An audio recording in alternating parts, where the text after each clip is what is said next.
Hello everyone and welcome to another episode of Final Fantasy 16. I'm your host Arnhem Lander, and it's time to continue.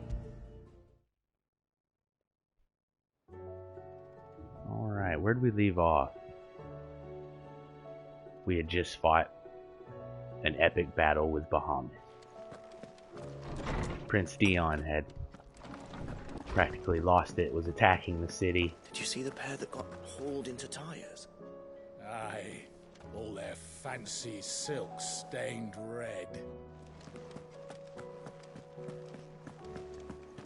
We had to bring him out of it. You know what time it is, everyone. Let's go ahead and take care of it right off the top, get it out of the way. Feel free to do a little skip ahead if you're in the VOD, but it's lore time. Here we go. Knowledge hoarded is knowledge lost. About the skies. With the darkening skies, Fear has once again taken hold of our hearts. And though I have not the power to dispel the gloom above, I should like to believe my tales help to lighten it below. but be that as it may, Turning our eyes from the problems which face us, we now help to solve them. A mere tale cannot lighten the burden of those who must bear the weight of the world. I have compiled some new entries, if you would like to see them. You wish to study the tomes? Ultima. Following the destruction of Twinside, the otherworldly being behind much of the tragedy and turmoil that has plagued Valisthea, he means to claim Clive as his vessel, Mythos, by purging his will. A will strengthened by the ties of consciousness that bind Clive with others. He unleashes primogenesis upon the world, shrouding it in darkness and turning thousands Akashic, that these ties of consciousness might at last be loosened. Primogenesis, a spell cast by Ultima that casts a roiling pall over all Valisthea. A roiling pall. Ifrit risen. The two icons of fire united as one. Clive and Joshua manifested this being in the skies above the Crystalline Dominion after entreating their icons to grant them the power they needed to quell the raging Bahamut. It has the body of Ifrit, the wings of the Phoenix, and a might that far exceeds either icon alone. Joshua Rosfeld, dominant of the Phoenix and former heir to the ducal throne. Though he and Clive trod their separate paths for many years, the brothers were finally reunited amid the ruins of the Crystalline Dominion, following the destruction of Twinside. The Crystal Flower. When Drake's tail came under attack by a maddened Bahamut, the heart of the Mother Crystal responded by delving into its attacker's innermost thoughts and summoning into creation that which most plagued his tortured soul, the Wyvern Tail, that represented the trust Prince Dion's father placed in him and his duty to the realm. Rise of the Worm, a rebellion of the Holy Order of the Knights Dragoon that took place in the Crystalline Dominion. It was provoked by Emperor Sylvestre Lesage's decision to overlook his eldest son Dion and make his second-born, Olivier, child of the Empress Annabella, crown prince in his place. Seeing this as yet another victory for Annabella in her long campaign to subvert Sambrecht's politics for her own ends, Prince Dion ordered the Dragoons into action. But having lost control of his icon, he inadvertently laid waste to the city he had tried to save. Persons of interest. Torgal, the blood of Fenrir, Clive's faithful friend. He is a rare frost wolf, imbued, one sec,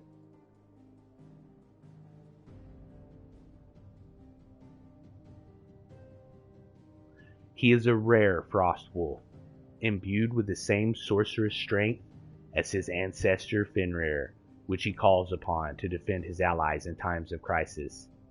Though the manner in which he primes into his Fenriric form is reminiscent of dominants summoning their icons, Torval calls not on his own icon, but upon the powers of those who have walked beside him over the years, and with whose ether he has become imbued.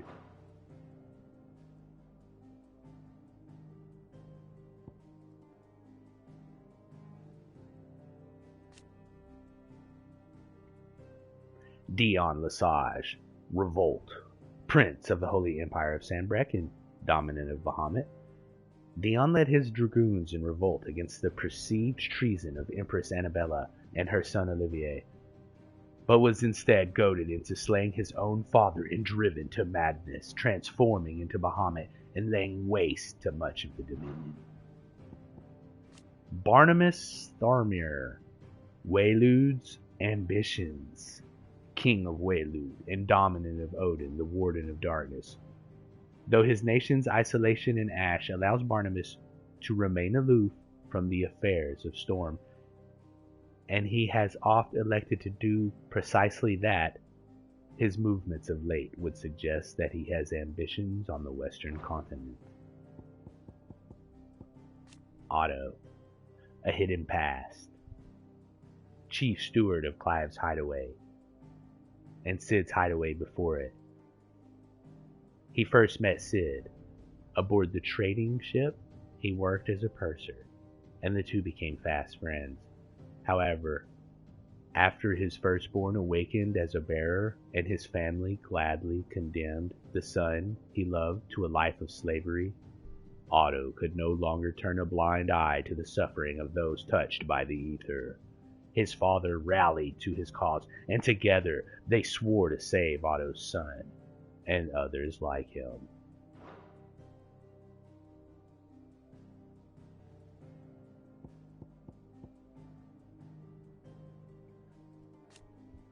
Goots, apprentice to Karen, an ally of the hideaway, he aided Clive and Jill in gaining entry to the besieged Crystalline Dominion by having them pose as sellswords, hired to protect an honest merchant visiting Twinside to trade in smithing paraphernalia. Somehow, surviving the chaos that was to follow, he was scooped up from the ruined city by Joshua, who transformed into the Phoenix to effect his allies' escape, following the destruction of Twinside.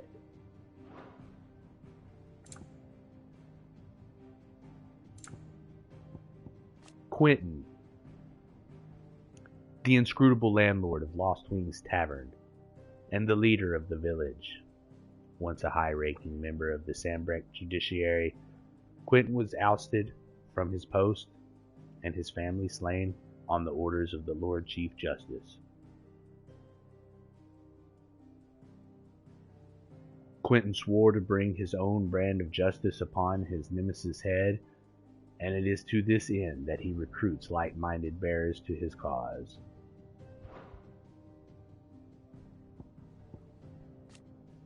Eloise, her brother's savior, owner of the Crimson Caravans, a highly esteemed porterage firm in Bocklid.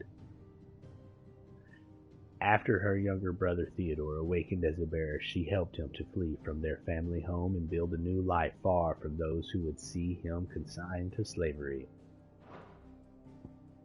Theodore, indebted to Eloise, porter and guard for the Crimson Caravans, the porterage firm that he runs with his beloved sister Eloise.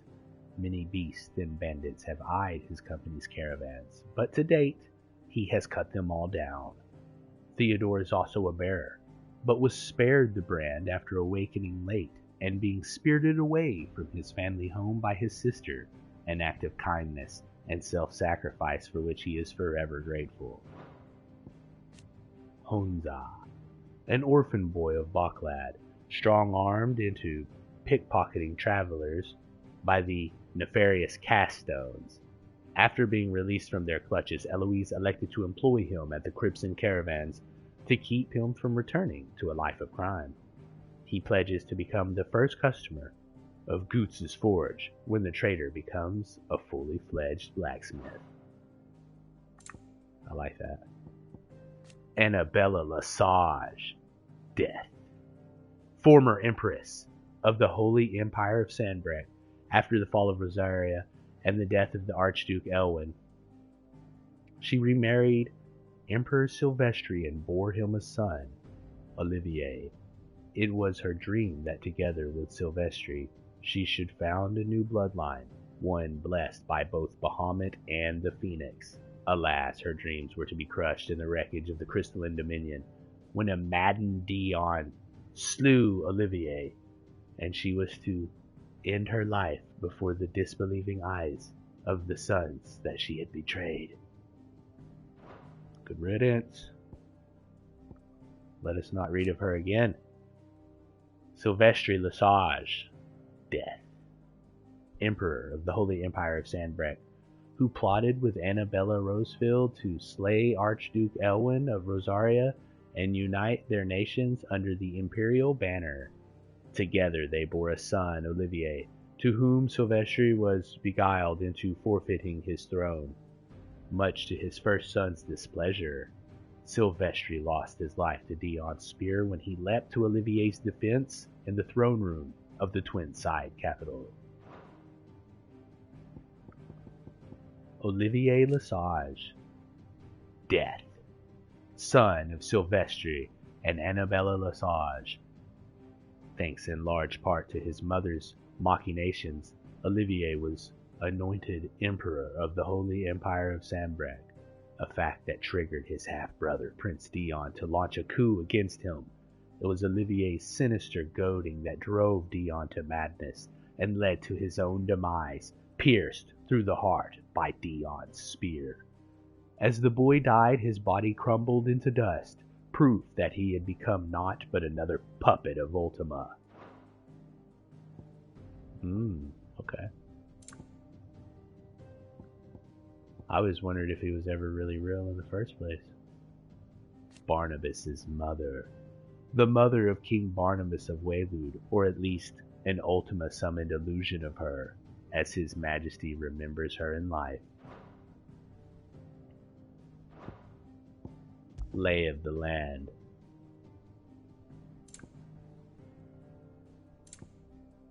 The Holy Empire of Sanbreque, a nation occupying the northeastern reaches of the continent of Storm, with Twinside as its capital.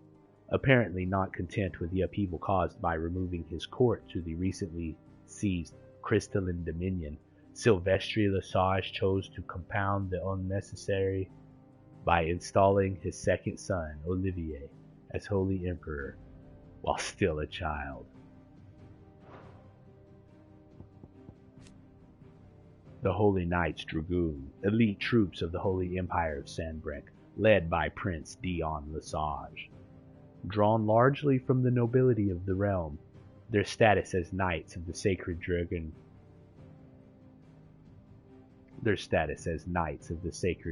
affords them still higher standing in the eyes of the people. In the Battle of the Borderlands in 873, as so many conflicts down the years, they proudly led the charge as the Empire entered the fray. However, Prince Dion's opposition to the machinations of the Holy Empress Annabella spurred the Dragoons to rise up against the Emperor in an insurgency which saw them fall suddenly and decisively from grace in the revolt. The Lord Chief Justice, the highest-ranking judge in the Sanbreque judiciary. Quentin served under the previous holder of this office, and respected the man deeply for supporting him in his crusade to rid the ranks of corruption. However, all this was to change when he discovered that his idol hunted bears for sport, the Lord Chief Justice's backing for Quentin no more than a veil of mortality, or morality in this case, to disguise the rot beneath. Quentin turned his ire upon the man only to be met with swift and severe retribution, the slaughter of his entire family. And that's why he wants revenge on that guy. In Lostwing, a settlement located in central Sanbreque, it had fallen almost entirely into ruin after new roads bypassed it. That is, until Quentin, a co-conspirator of Sid's, took it upon himself to rebuild it. His chief aim in doing so was to amass enough manpower to take revenge on the Lord Chief Justice of Sandbreck, and he found no shortage of others who had suffered at the man's hands willing to join him. Fearing this coming retribution, the Lord Chief Justice set the Black Shields to seek out the village in order to destroy it, a target for the Empire. The ascension of the Emperor Olivier. Holy Emperor Sylvestre Lesage handed power to Olivier, his second-born son, an only child by the Empress Annabella, ostensibly in recognition of the part that he had played in the agreement of a peace between the Empire and Dalmatia. While the ascension of one so young was unprecedented, Emperor Sylvestre reassured those bold enough to express doubt at the wisdom of such a choice by maintaining that as Great Grieger made flesh, he would merely serve as an advisor to the young new emperor until he came of age. Prince Dion, the emperor's firstborn and rightful heir to the Holy Throne, was violently opposed to the plan, but his failed objections fell on deaf ears in the Hidden Truths.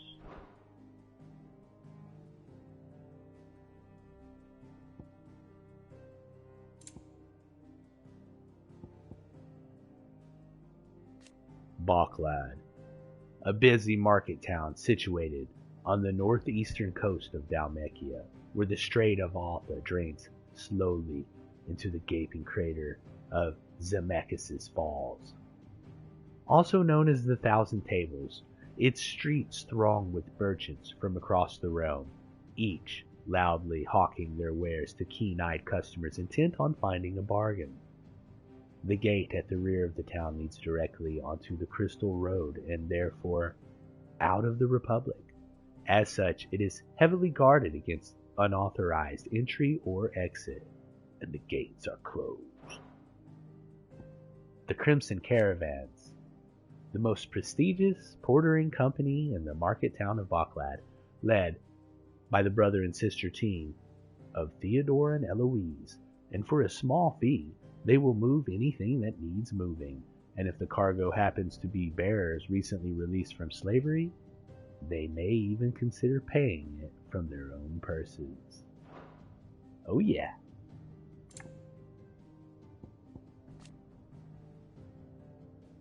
Litany's Cleft, a narrow sandstone valley that cuts through the northern Dalmatia. At its terminus can be found the vast crater of Zemeckis Falls, upon the lip of which are nestled the bustling markets of Bocklad. Zemeckis Falls, a vast cavity of the earth located in the steppes of the Forgotten, a desolate coastal region of eastern Dalmatia. Despite the fact that for centuries seawater from the Strait of Altha has flowed into the plumbless crater without cease, it shows no sign of filling. The tragic tale that came to be known as the Sins of Zemeckis is said to have taken place here.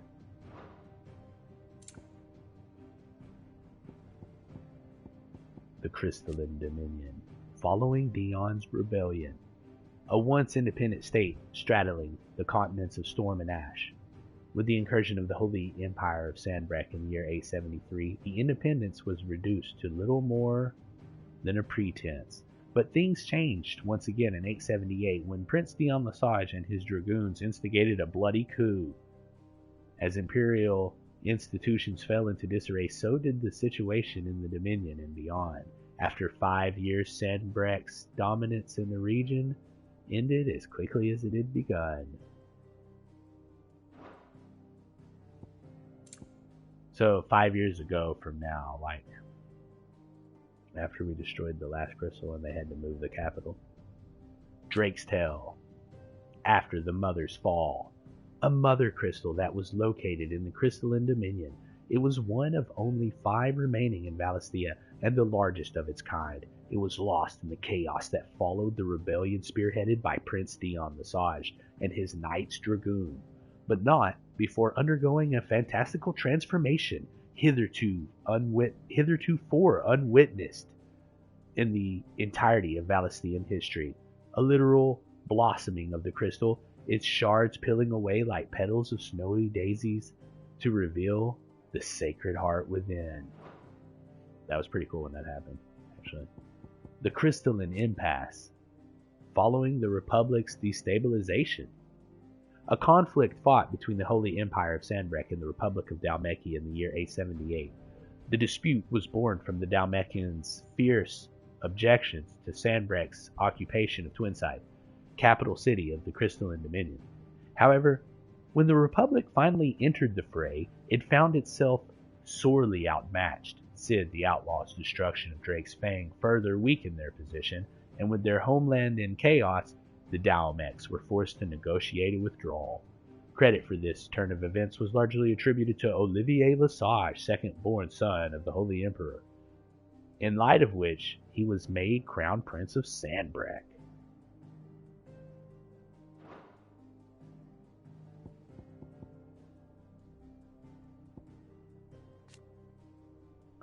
The Cast Stones, a band of brigands who set up camp in Letney's Cleft on the outskirts of Baclad, preying on those fleeing the crumbling republic in order to line their own coffers, forcing them to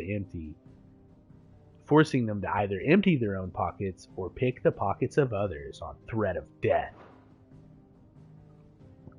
The bastard. The fall of Drake's Tail. In 878, an insurgency by Sanbreque's Knights Dragoon, led by Prince Dion Lesage, resulted in the destruction of much of the Crystalline Dominion's capital, and the mother crystal Drake's Tail along with it, after the prince lost control of his icon Bahamut. One curious thing to note is that many who survived the Night of Chaos claim they witnessed the crystal bloom like a flower before its demise. It kind of helps to, I know it repeats itself a lot on some of these, but I feel like it just kind of helps to connect everything together and paint a totally clear picture of everything that's going on, and it helps you remember too, hearing it a couple times. The sins of Zemeckis, an incident told of in myths and legends throughout Valisthea. If the tales are to be believed, mankind, drunk with avarice, thought to challenge the gods, and in return for his hubris was met with divine retribution. The enormous crater in Dhalmekia, said to have been the site of the final battle of this great conflict, is surrounded by relics and ruins which would seem to suggest some truth behind the tales. Okay. Mysteries of the realm. Heart of the Mother Crystal, a stalwart defense. The bright convolution of shards that sits at the center of each Mother Crystal is the heart of the Mother Crystal, and when a heart shatters, so too does the mountain around it. Since time immemorial, sanctuaries have been built around the hearts for the worship and protection of these irreplaceable treasures. The hearts, however, have their own methods of self-defense, replying to any attack upon them with unique and deadly magics. Lost Mother Crystals. When Sudolphus Telamon put his plan to destroy the Mother Crystals into motion, 5 of their number towered over the twins, 3 less than existed eons past. The Mother Crystal of Zemeckis was the first to fall, followed by Drake's Horn in southern Ash and Drake's Eye in the northern territories. Now nothing remains of them save for the scars left by their passing. Only one remains, I believe.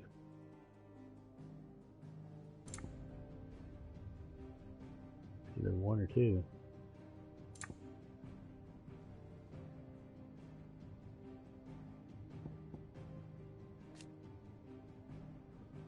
Gil. Gil has been the common currency of Valisthea ever since the signing of the Continental Accord many centuries ago. The Accord entrusted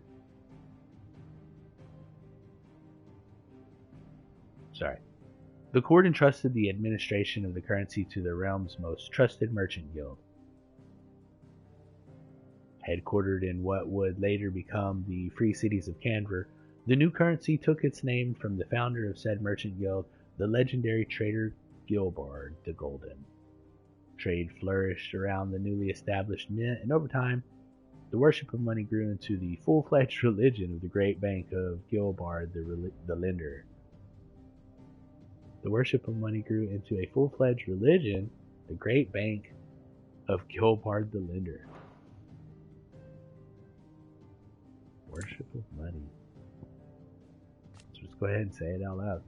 Alright, the Enterprise. The Hideaway's mithril engine-powered flagship, designed by the father and daughter team of Sodalphus and Midadol Telemon. The ship is currently under construction in a hidden cove on the outskirts of Canberra.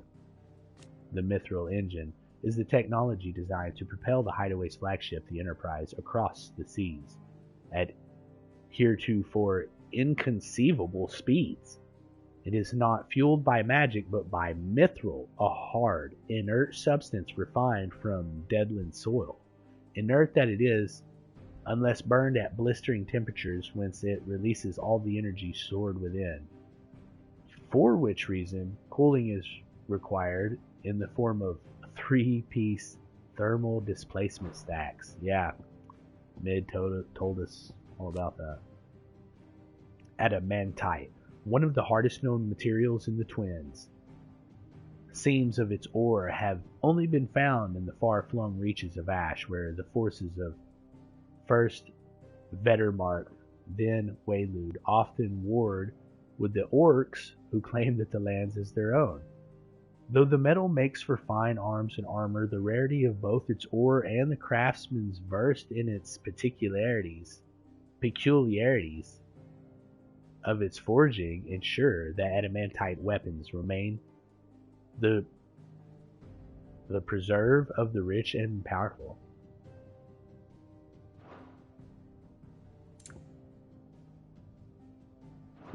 And last but not least, the bestiary. The Phoenix, following the destruction of Twinside, the Warden of Fire, whose strength resides within Joshua Rossfield. 18 years after the Imperial invasion of Phoenix Gate and Joshua's presumed demise, the Phoenix spread its wings once more in the skies above the crystalline dominion, wings in which reside the flames of rebirth. Bahamut, the Warden of Light, whose power dwells within Dion Lesage, Prince of Sanbreque. A tribe known as the Motes of Light once dwelled in the northeastern reaches of Storm, where the great city of Orphalem now stands, among which the dominant of Bahamut would always emerge. In modern times, dominants are often born among the Sanbreque nobility, most likely because the tribe's bloodline still runs strong in their ranks. Hidden truths. Goblins. Intercultural exchange. A common species of beastmen, found mostly on Storm, they have habitually avoided contact with other races, be them beast or man. The continued spread of the Blight, however, has driven these creatures to find homes near human settlements, making violent encounters more commonplace. That said, a rare few have been found to possess the ability to crudely converse and at times even cooperate with humankind. So we have seen.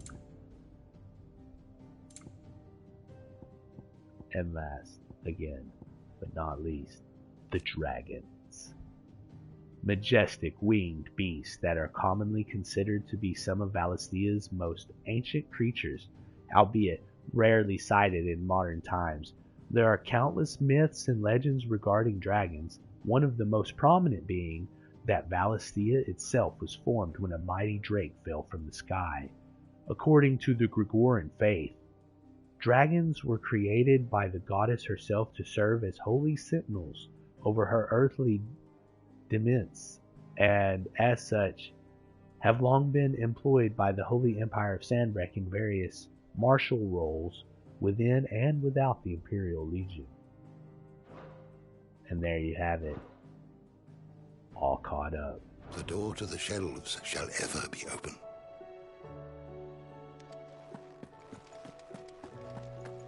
Is a storm coming soon? Will there be thunder?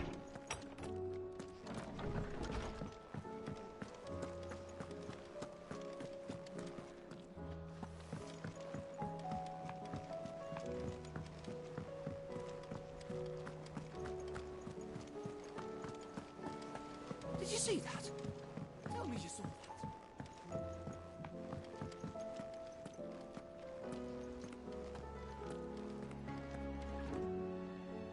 Otto, how fares the realm? The realm? Oh, she's just fine. As long as you look past the fact storms out mother crystals and her skies are a roiling cesspit. And Gav? He's with your uncle in the Free Cities, helping Mid with her project. Sent an owl their way the moment the winds turned foul. Still waiting on a reply, though.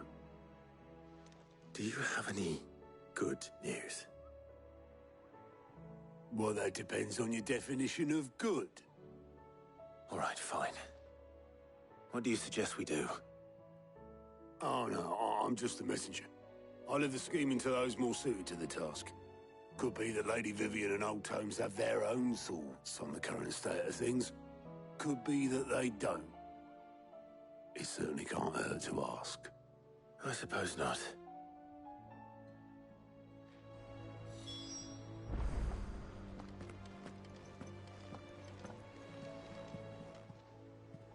Oh, I wasn't expecting you back so soon. About the recent events. It's not true. Is it, Clive? The world can't be ending, can it? We were struggling before the skies went dark, but now? I can't imagine how we will bear it all. We've lost so much already. When will it be enough?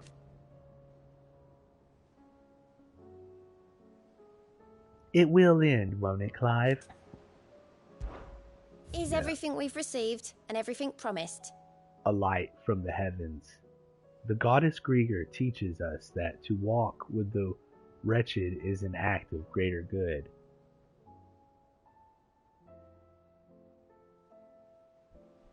If we are to accept this truth, then one could not rightly call he who follows this path an outlaw. A humble servant. Rewards us with High Cleric's Medallion. Here you are. Come again. I may have more for you. Okay, what does that do?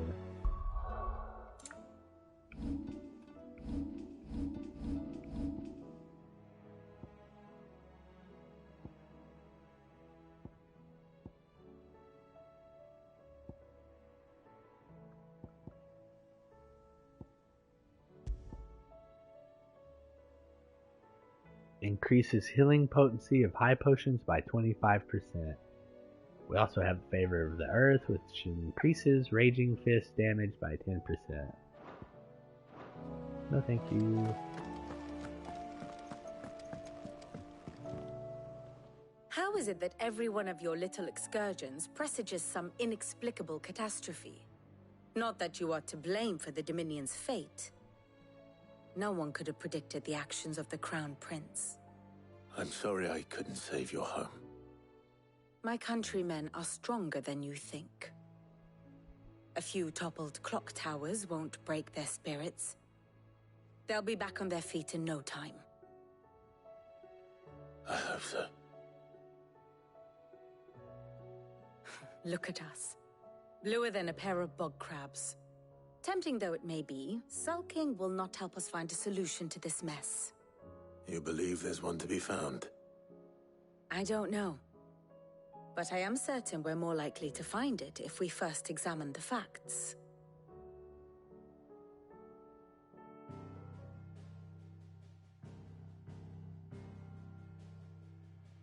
Beneath these darkened skies, fear and confusion reign over Valisthea. Oh, the lands around the fallen mother crystals had already begun to wilt for want of ether. But not like this. Crystals that filled wells and fueled furnaces, now nothing but pretty shards of rock. And those that hang from the people's necks cast nary a glimmer of light to keep the dark at bay. It is only a matter of time before the common folk convince themselves that the end of days is upon us. Yet I fear a swift end is more than we can hope for. While most of the world thirsts for ether, the remainder drowns in it, spawning Akashic in droves. And amidst the hordes of mindless beasts, with magics as like to fail as function, even the strongest nation would falter. Rosaria and the Iron Kingdom teeter on the brink of collapse, while the tragedy in Twinside has all but paralyzed the Holy Empire. Dalmekia fares little better. Rumor has it the ministers fled the capital after the fall of Drake's Fang, leaving their beloved republic to crumble. Waloed, meanwhile, moves in earnest. The Einherjar has been sighted off Storm. The world, in short, is in chaos. It would seem our civilization was nothing but a castle of sand, to be washed away at the whim of the waves.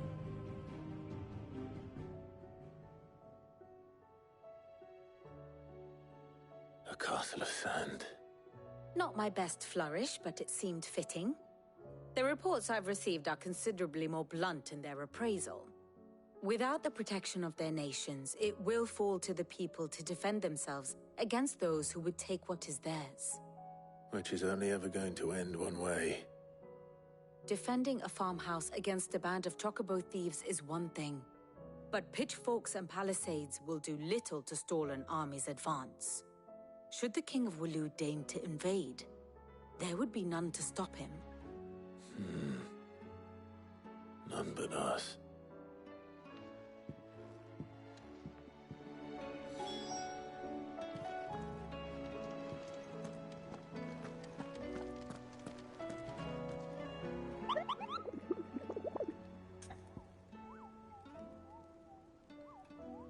About these hunts. How goes the hunt, Kupo? As if these boggles weren't bad enough on their own. I hear that some of them like to invite friends to the party. But never fear, Kupo. I, Nectar the Bold, shall always be with you. In spirit. If you need more practical assistance, Kupo, then turn to Torgal. No, about the hunts. I, for one, am shocked. Shocked, I tell you, that certain members of your very own species have earned themselves a place in this rogues gallery, Kupo. But evil is as evil does, and it is every hero's duty to vanquish it, no matter how close to home it might appear, Kupo. Okay. The Ten of Clubs. Maybe that's what he's talking about. The Magus Brothers. And Ruin Reawaken. We already got that. That's the S rank. S rank. B and A. Alright, we'll review those more later. Clive. About the Crystalline Dominion. I cannot claim. Not to have been shocked to learn of Twinside's destruction. Indeed, I have long known that such a fate was all but guaranteed. A piece of parchment was all that ever stood between the Dominion and Chaos, and those who signed the treaty were only going to abide by it for as long as it suited them. Emperor Silvestri's invasion saw it torn to shreds at last, and as the pieces scattered to the winds, long festering enmities came to the fore once more. Such are the wages of greed and distrust. If those in power paid heed to their whispers, they are like to grow into a mighty storm, one which the walls of even the stoutest citadel might not withstand. ironic, then, That it should be Prince Dion, the boldest, most trustworthy player in this ignoble game, who should deal the finishing blow. And about the skies. It is not merely the men and women of Valisthea who have been affected by the imbalance in the ether. These blackened skies have cast a pall over all the creatures of the realm. and how could it not? They are living beings just as we are. Alas, their instincts drive them to flee from that which cannot be escaped. ushering them only to madness and death. But are we any better? We consider ourselves above such base instincts. And yet, fear and bewilderment drive us to make war on our fellow man, to turn our ire at our own suffering upon those who suffer just as keenly as we do. If that is what it means to be human, Clive, I wonder if we are even worth saving at all. What is it that you wish to learn? Of course. The end of Drake's Tale. In the course of Bahamut's rampaging in the skies above the Crystalline Dominion, Drake's Tale is destroyed and much of the city-state and one-time holy capital reduced to rubble. Now, just a single mother crystal remains standing in Valisthea, Drake's spine, far away in the wild wastes of ash. One must understand one's place in the world. Following Clive, the fall of Drake's Tale, Clive and Joshua are finally reunited in the Twin Council chambers, and their icons unite as one in the skies above it. The single, supremely powerful entity they become, Ifrit Risen, is at last able to best Bahamut, the Mother Crystal cracking in the process. Very good.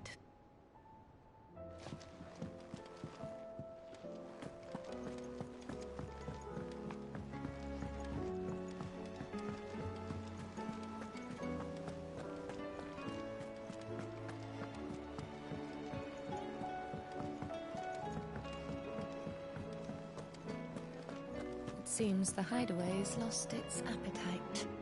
Can you blame them? With the skies as they are?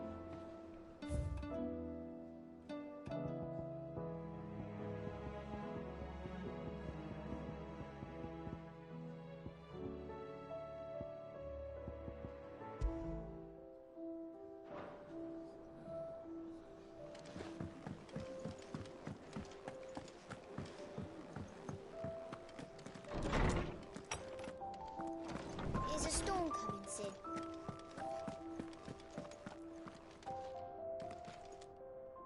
Let me guess. You're here about the skies. Is there anything you don't know, Lawsman? It doesn't take a court astrologer to augur the obvious. As for what has disturbed the heavens, that, I believe, is a question the Fallen might be better placed to answer than I. And on the 6th day did the gods tear the sun from the firmament, visiting darkness upon their prideful sons and daughters.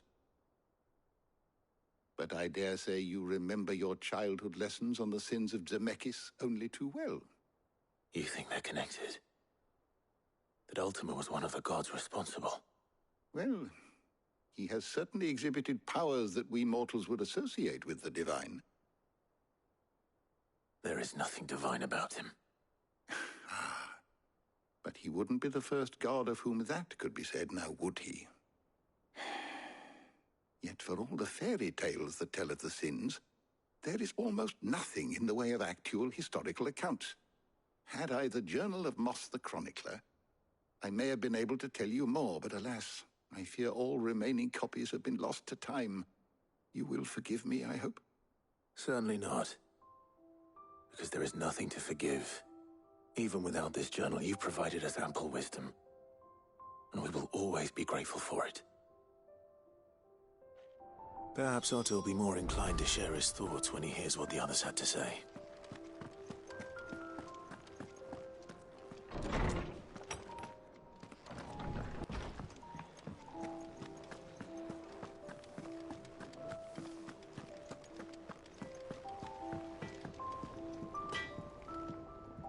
Trouble with your gear, or... I was just wondering about these skies. Fran about us, guys. Won't help me get my work done.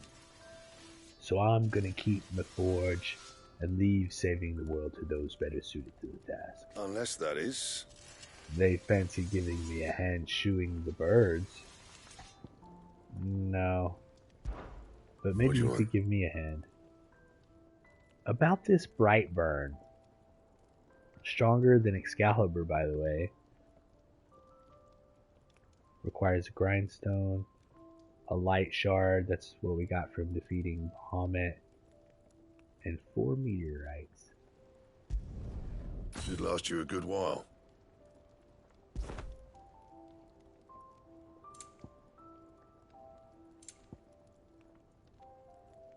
And?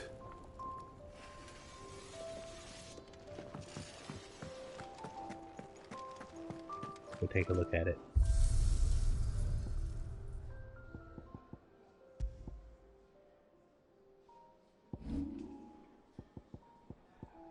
This is the ancient sword. This is the bright bird.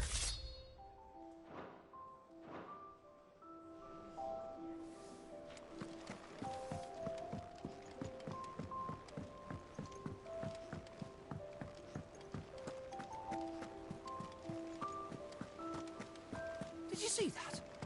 Tell me you saw that.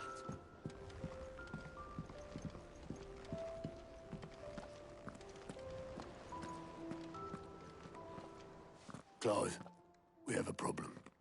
Only one. That would be a first. It would. Actually, there are 3. We had as many owls arrive while you were at the shelves. Martha's got a Kashik out her gates, and talk of monsters roaming the hills outside of Northreach has put the wind up Isabel and her lot. And don't forget Dalimil. Lubor says the village was raided by bandits. When it rains... It fucking pours. The curse breakers are spread thin, taking stock of the damage in the Dominion. And even if I could get word to all of them, I doubt they'd get here in time to make any real difference. Which means... there's only 2 people who can. Jill and I. Let them know we're on our way.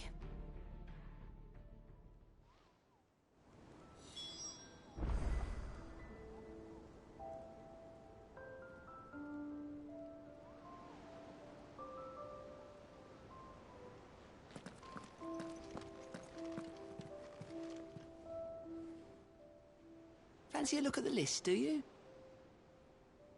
I would, but first, about the recent events.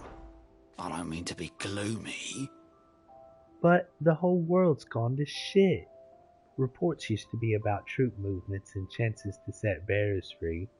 Now it's all ether floods, Akashic attacks, and plagues of bloody bandits.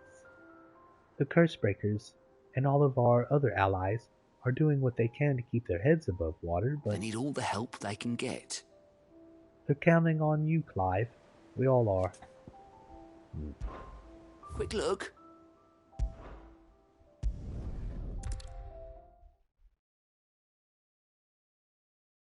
First we find Isabel. Heard a bloke saying he saw ghosts on the far side of the wall. Then a wall won't stop them. And what can I do for you?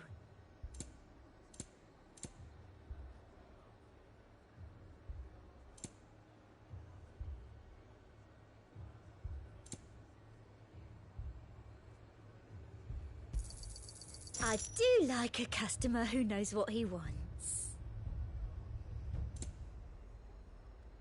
I'll be here if you need me. I saw it with my own eyes. The whole of Oriflamme under a flood. Where next?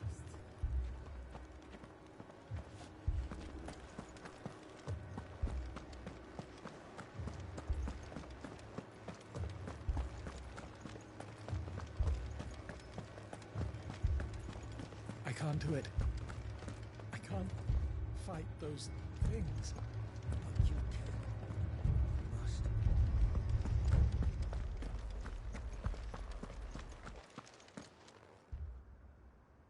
My lord, my lady.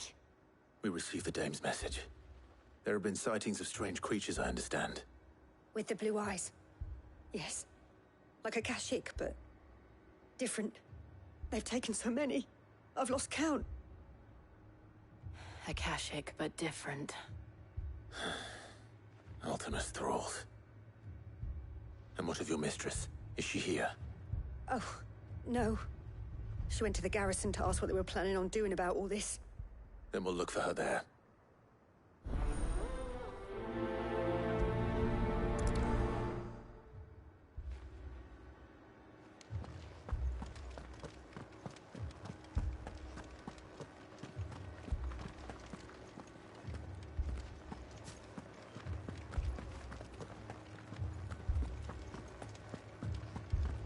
4 left for more on the captain's orders. Only 2 came back. God help us.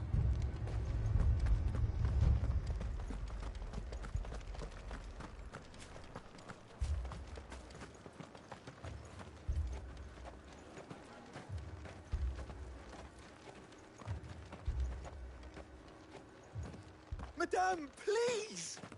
Half the garrison's been slaughtered by those things. We lost the captain this very morning. We've tried requesting reinforcements, but there's been no word from the capital or the Dominion in days! What more would you have us do? I would have you do your duty. Those at the Vale look to me for protection.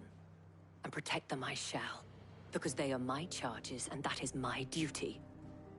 In case you have forgotten, the people of this town are your charges. But more than that, they are your people. Your sisters, your brothers, your lovers. So you have a choice. Lay down your sword and watch as they are slaughtered, or take it up and do what is right. She speaks the truth, you know. This here, it's all we have. It's all that's left. What we have left is our lives! Do you really want us to lose them as well? Not if we don't have to. Look, there's a cask under the captain's bunk. Let's talk about this over a drink, eh? I'm listening. I'll have a word with him.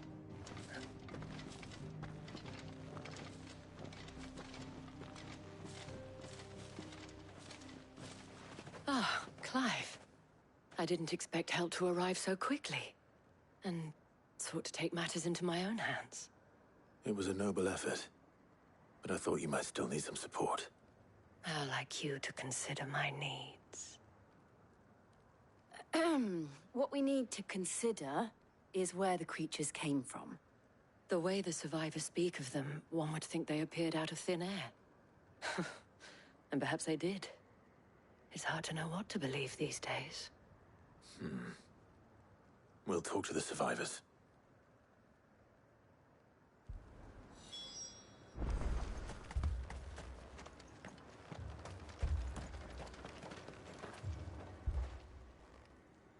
You're a pikeman, yes? What happened? I've got family in Moor. I heard the flood was spreading, so I went to see if they were all right. And a pack of them glowing things found me in the meadow. I ran for my life. I never did get to the village. Leave that to us. My family. They're still in the capital. Don't leave me, Pa. That thing, it took off the captain's head. Before we could even draw his steel. I'm not going back out there. You hear me? Fuck this!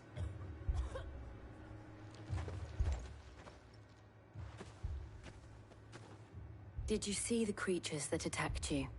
Creatures? Yeah, they came out of nowhere. They went for Joseph first, then me, and then they were just gone. Do you remember where you were? On the road from Oriflamme. We just passed Moor when... Where's my Joseph? It's all right. Just rest now. At least we have an idea of where the thralls might be now. We should head for more.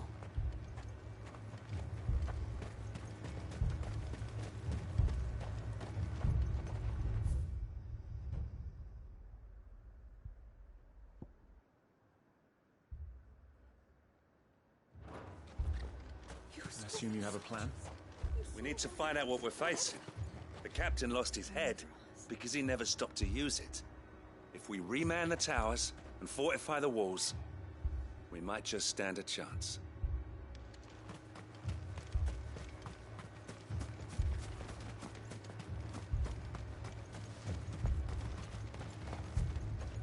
It was all they could do to escape.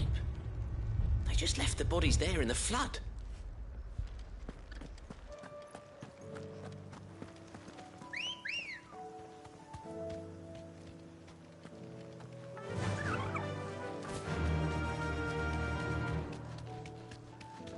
Alright, let's go get him.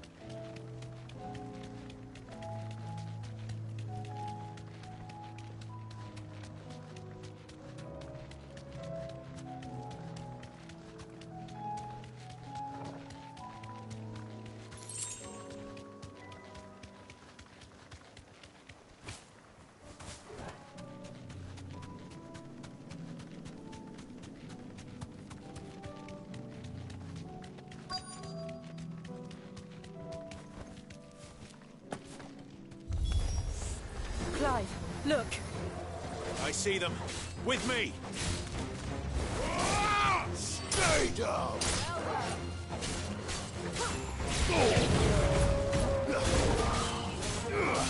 Over here! Smoke them!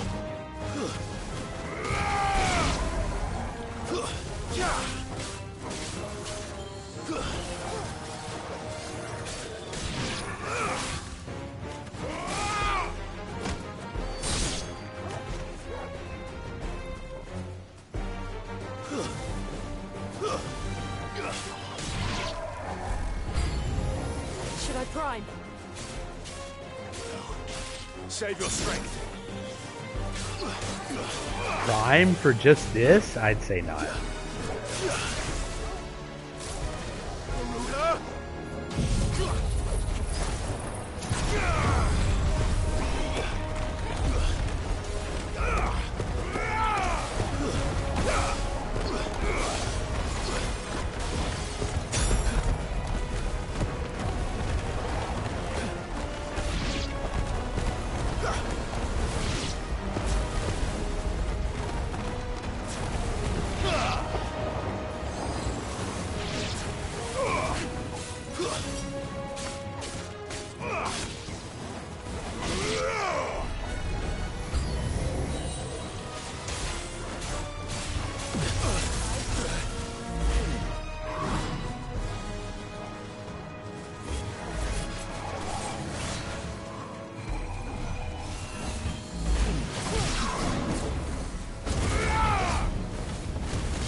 Too slow.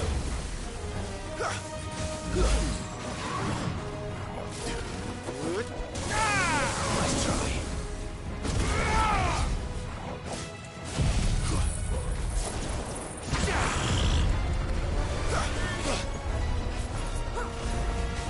Give me thunder!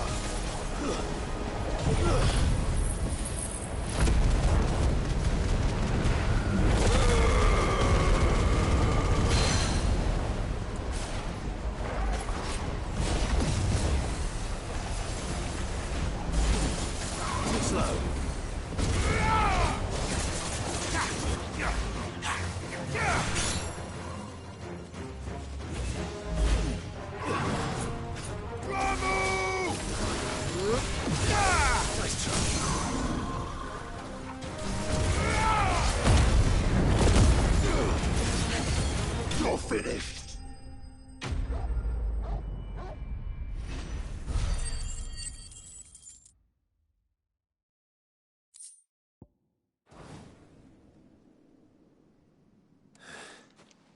Do you think there are more? There are always more. But I'd say we've done what we can for the time being. Then we should let Isabel know.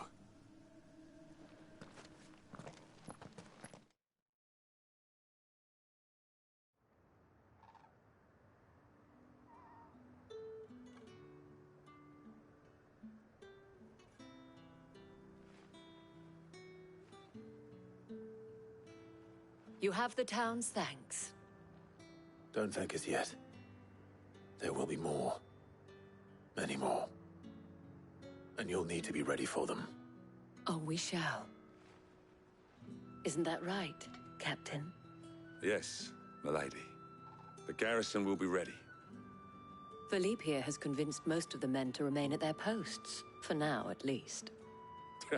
Hearing that the Dane would look kindly on any man who committed himself to the task certainly didn't hurt. Nah, it's not the most selfless of motives, I'll admit. But whatever it takes, eh? Now me, I never needed convincing. I became a soldier to protect the people I love. And the people I love include the ones standing before me. Handsome and chivalrous. Now, if you don't mind, I have sentries to post. Milady.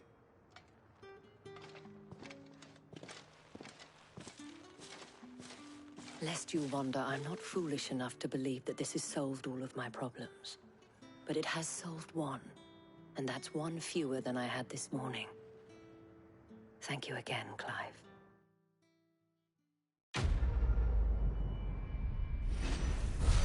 Quest completed.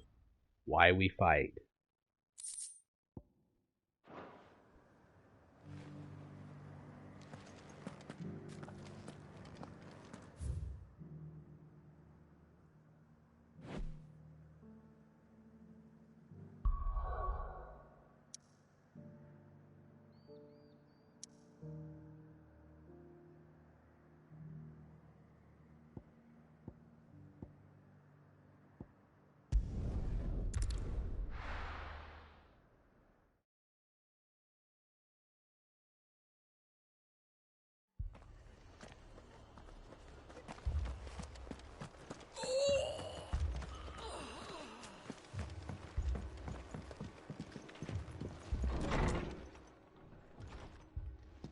Martha.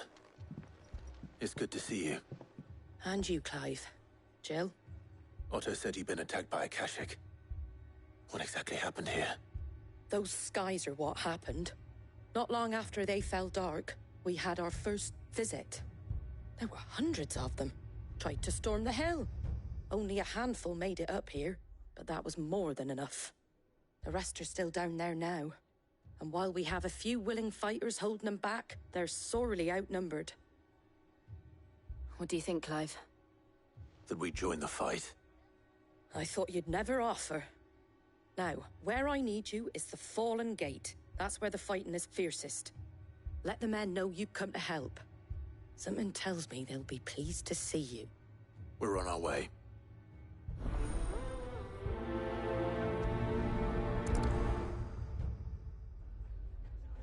Do you think there are as many as Martha says? More.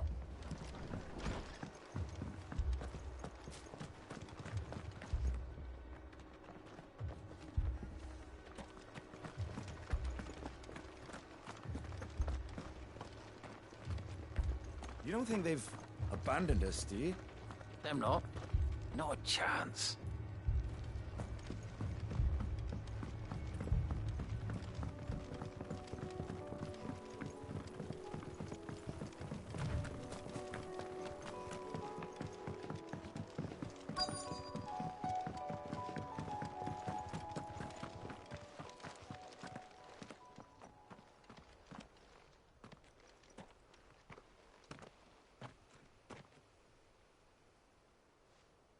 Clive, wounded.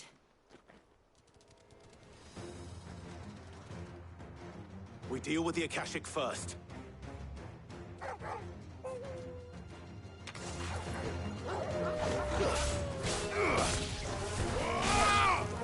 Fire and flame!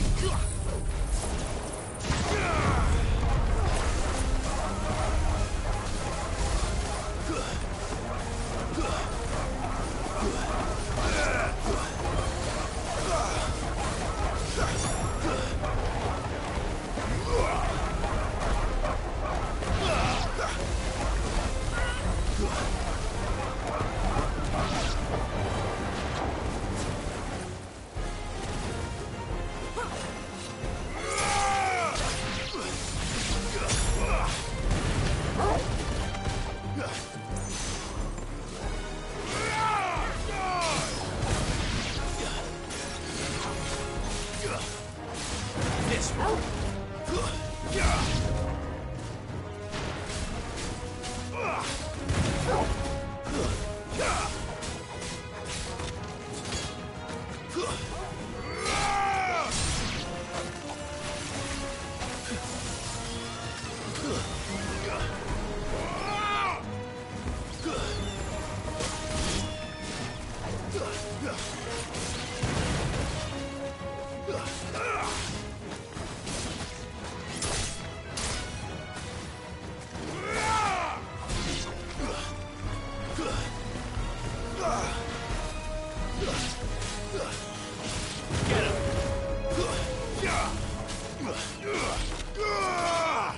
Stay down!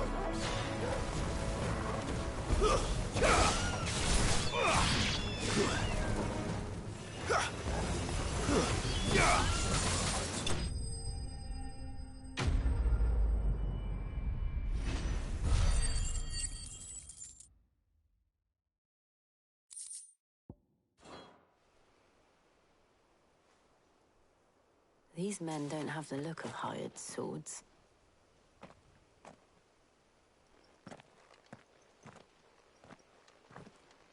If you've come to rob this place... You are mistaken, my Lord Rosfield. We're here by Madame Martha's leave. How do you know my name? Forgive me, my lord. There wasn't time for introductions.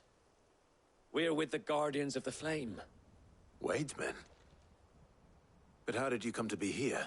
Yeah, you couldn't tell by the way they were dressed. Sir Wade left earlier with a scouting party to find out where the Akashic were coming from. Did he? Take your wounded back to the inn. Martha will see you're looked after. We'll join you anon.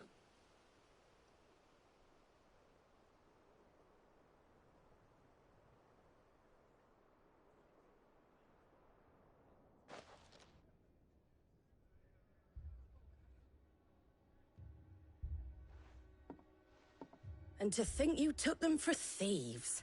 A fine reward for holding off the horde, that is. When did Wade and his men arrive? Not long after Rosalith fell. The Guardians asked me to shelter some of them that had lost their homes. They were making ready to leave just as the skies turned, and we agreed it was best we stuck together. Martha! Trouble! The scouting party's almost at the lift, but they got a pack of Akashic snapping at their heels! And they've got wounded with them! They're not gonna make it!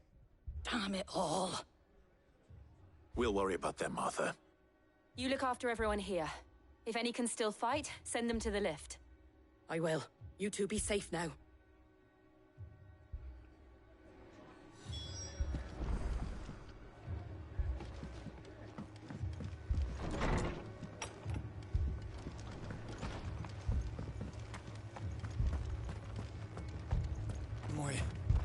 My brothers. Are they... Shh, don't try to talk. Mad dogs. The lot of them.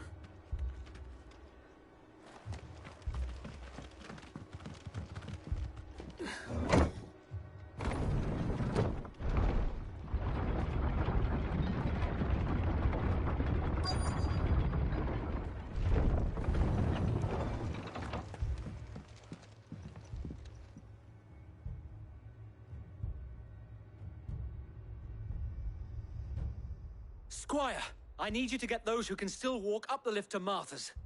But what about... I didn't ask, Oscar. Sir. Sir Wade. Lord Rosfield. If you aren't a sight for sore eyes. Martha seemed to think you might need some help. And by the looks of it... We thought we could sneak by them. But we didn't know there would be so many. How could we have? Behind you!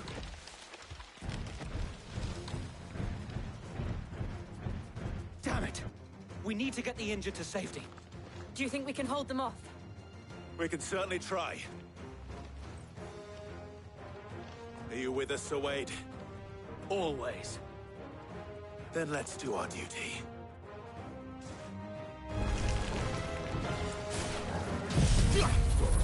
Give me that!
I needed that.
Nice try.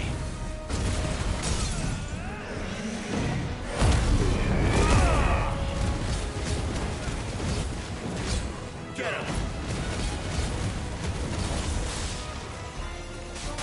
Get him!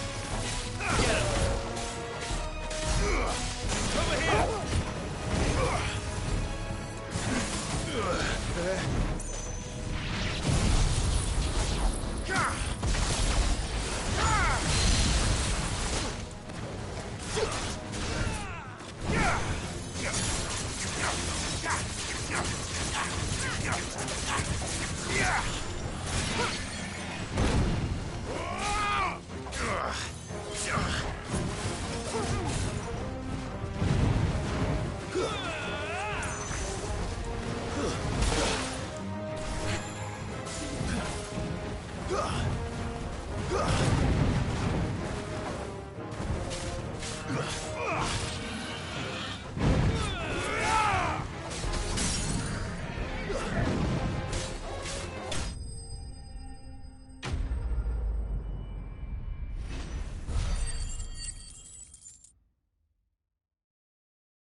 Is anyone hurt?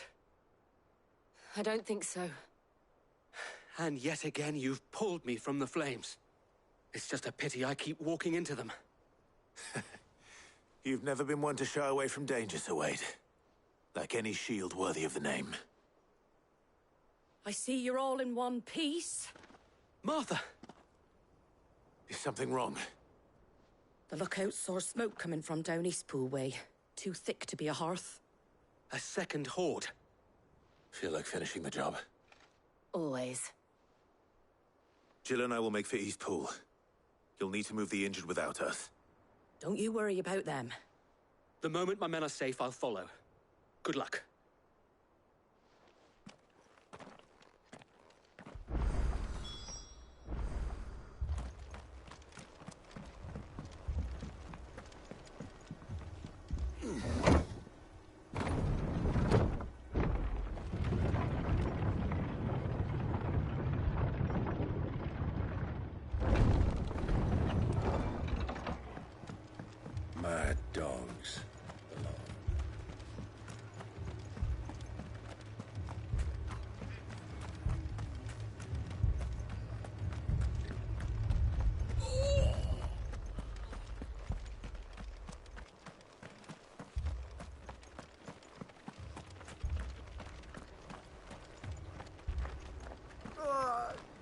patch me up as quick as you can and get me back out there. My brothers need me.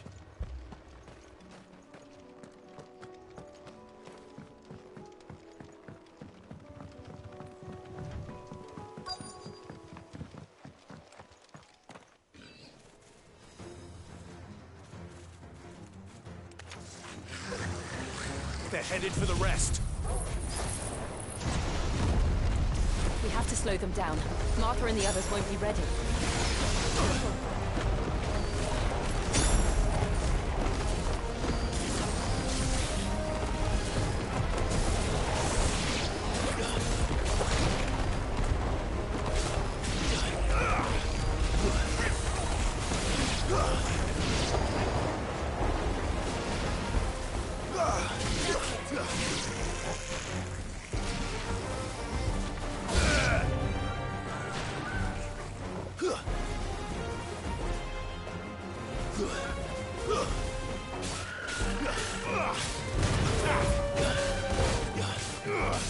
Get him!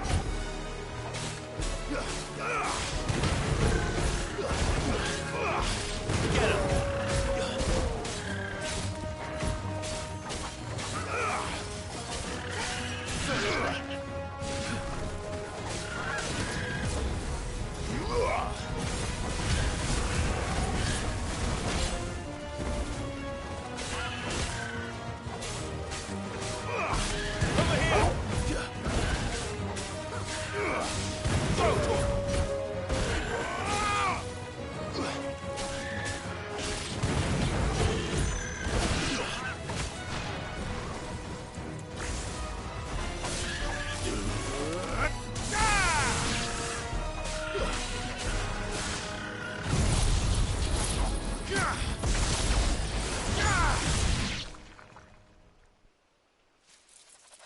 Something's coming.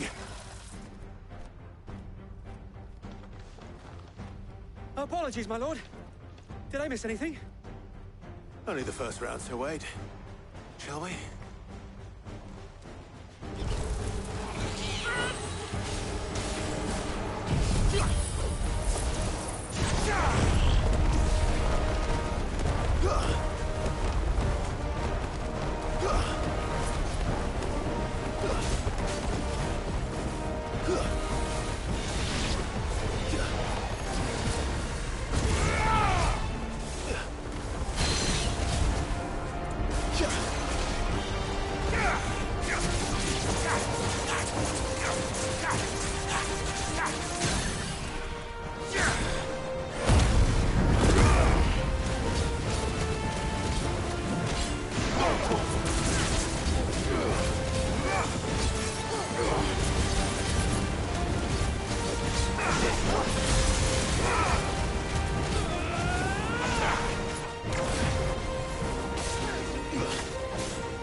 Do you see any more? No. I think that was the last of them. But it won't be long before the next lot arrive. Then we make for Martha's while we can.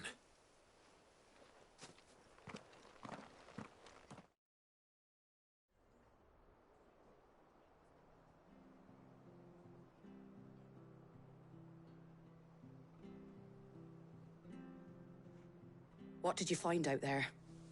The same as Sir Wade. Scores of Akashic.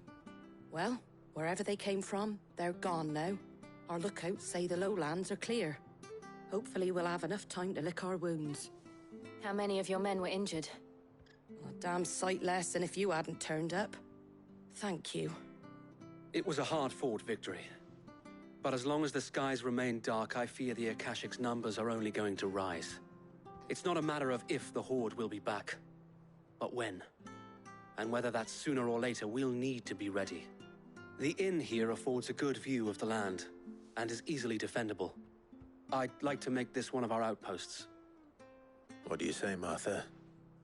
You'd have more men to guard the rest. Well, when you put it like that, of course they can stay.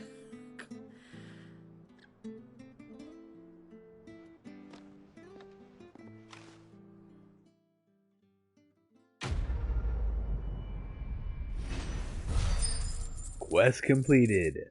The Flames of War. Level up. Level 37.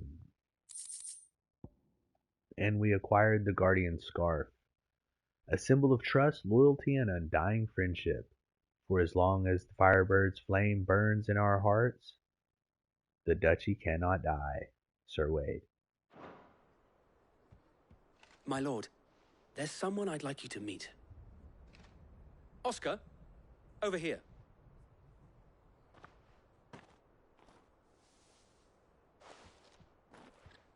It is an honor to make your acquaintance, Lord Rossfield. I am Oscar. Oscar of House Murdoch. Murdoch? I wasn't aware the Lord Commander had children. Oh, he didn't. But his brother, my father, did. I am Sir Rodney's nephew. Well, go on, then. It's not for me to ask him. Yes, Sir Wade.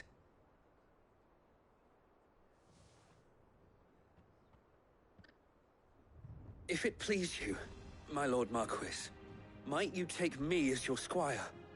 I would learn the duties of a shield from the finest. I'm sorry to disappoint you, Oscar, but I'm a shield no longer. Nor was I ever the finest. And spending time in the company of an outlaw hardly seems a fitting education for one aspiring to take his oaths. My Aunt Hannah once told me that a man is not defined by his title, but what he does in its name. You have accomplished much since taking on the mantle of Cid, winning no little honor in so doing. And I would sooner serve under an honorable outlaw than an unworthy shield. Not that Sir Wade and the other Guardians are... I mean to say that, they're... It's all right. We know what you mean. There is only so much the boy can learn from me, my lord. But a squire... Would that really be so bad? You were a squire once. And I'm certain Sir Rodney would approve.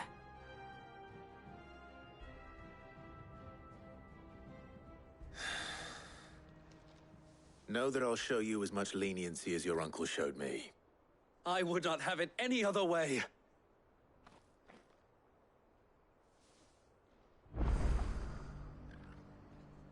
I will not let you down, Lord Rossfield. You, or my uncle. We shall be staying here for the time being, and not just for the ale.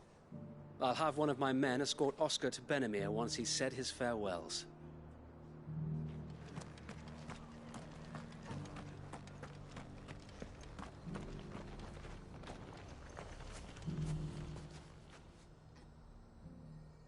Well, this isn't at all foreboding. Glowing more than normal, I think, is what he means. Alright guys, we're going to take a short break and then we'll be right back to it. Just hang out. Won't be long.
Alright, thanks for hanging out. We're back.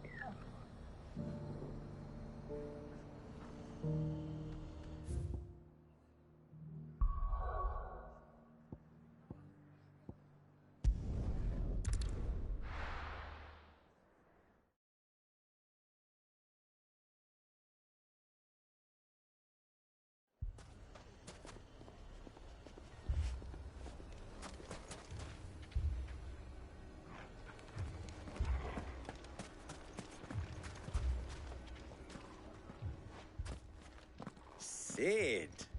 Oh, your new companion appears much more formidable than your uncle. Should I be worried?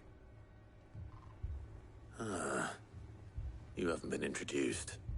Jill, Clive has told me much about you. All lies, I'm sure. Your Stolas said that Dalamil has a bandit problem. Indeed. Although, you're a little late. They left with our food and guild days ago. Any idea where they went? The desert's a big place. Your guess is as good as mine. But the fact is, I have more immediate concerns. What did you say to me? What did you say? Ah, as if by magic. Let's just say we've yet to reach a consensus about how to solve Dalimil's little problem. And at this rate, it won't be the actions of the bandits which prove to be our undoing. It will be our own. I've tried reasoning with the dissenting parties, but even the Desert Hare has limits. Perhaps we could talk to them. What makes you think they'll listen to us? What makes you think they won't? She makes a fair point, Sid. And you won't have wasted much of your precious time if you fail. They're just across the courtyard.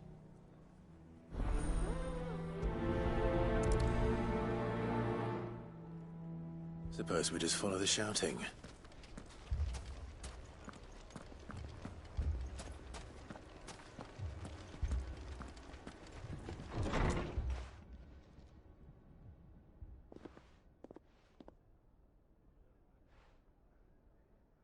You wouldn't talk like that if it had been your men whose throats were slit. Blood for blood, it's the only way. We hire mercenaries and have them mount the bandits' heads on our walls as a lesson to the rest. And what happens when those mercenaries are slaughtered like your men? Are you going to hire more? We're better off using that coin to buy food and supplies. If we hire mercenaries, the only thing we're buying is the bandits' ire. And you cannot fill empty bellies with that. Do you hear me? But what happens when they come back? Maybe it'll be your throat that's slit. That's enough. Both of you. Any more of this and I'll throw you out myself. Come back when you're ready to talk like adults.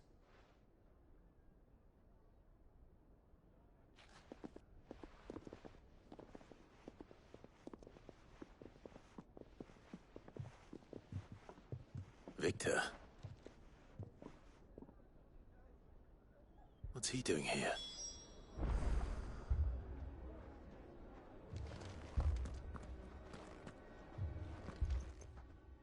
Sid. And Lady Jill. What brings you here? I was about to ask you the same thing. Costness is in chaos, and the markets have all but ceased to operate. The Briar's Kiss here in Dalamil is the only place I can reliably obtain supplies. I was here to do just that when Master Lubor told me of his troubles. He thought I might be able to talk some sense into these fools. But if you're here, I suppose his patience must be waning. Who are those people? Those were the thorns in Lubor's side. And the reason this place might be headed the same way as Costness. It's these accursed skies. The darkness is enough to drive a man to madness. Or an entire city, for that matter. We're still working on the skies. But in the meantime, perhaps we can find a solution to Dalamil's problems. I hope so. For all our sakes.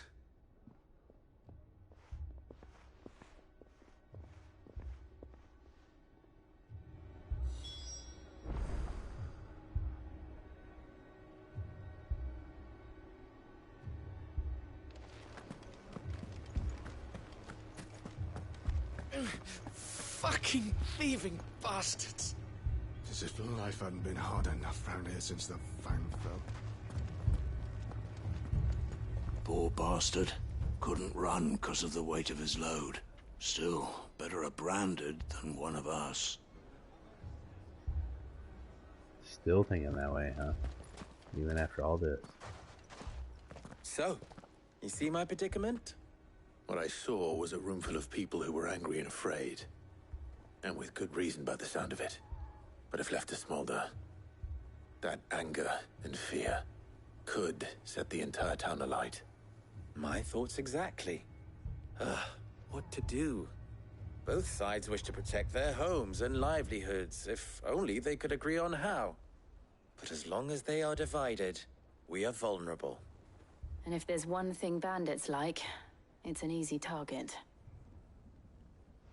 What would Sid the Outlaw suggest? Well, if it were my namesake, he'd let them choose for themselves, and be on hand to pick up the pieces when it all went wrong. That sounds like a recipe for disaster. A recipe for disaster is precisely what it is. But perhaps that realization would be enough to make them question the ingredients. While it's plain neither Conrad nor Natalie will countenance the other's proposal, it may still be possible to make them doubt their own. Before presenting them with a third option. And that would be? To pool our resources and save the city ourselves. Why fight each other? When all that fear and anger can be directed at the bandits. It appears we have a plan of action. Victor, pay Conrad a visit. See if you can't convince him of his folly. I'll speak with Natalie. As you wish. Your faces are not well known in this town. That may prove useful. Don't worry, Victor and I will do most of the talking. You need only play along. Play along? What he means to say is yes.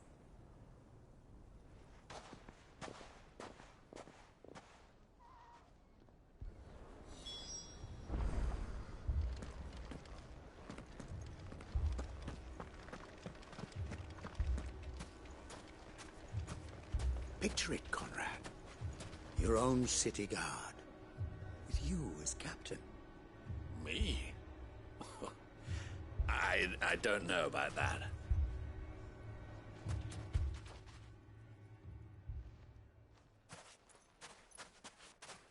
Ah, here she is. The Lady of the Spear herself.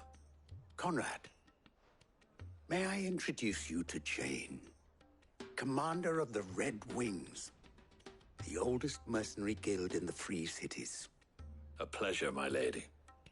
The pleasure is all mine.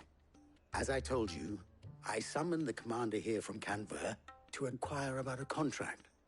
Victor says you told him no. That there aren't any men left to hire. Is that true? True as the crystals cracked. Nobles came and claimed every last one worth his salt. And not just from us Red Wings. You know of the 7 high houses. There must be 2 swords assigned each one. Granted, we have a few boys left. If it's boys you're looking for. Well, Conrad, are you saying that Dalamil's finest cannot defend this town better than a gaggle of unblooded striplings? That a band of beardless youths could better avenge the deaths of your brave men than you yourselves? Absolutely not. We'll show those bastards who they're dealing with.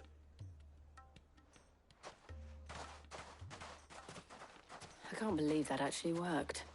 Conrad's not what you call the brightest candle in the crypt. And there's a reason why I had you do the talking and not Sid. Well played, my lady.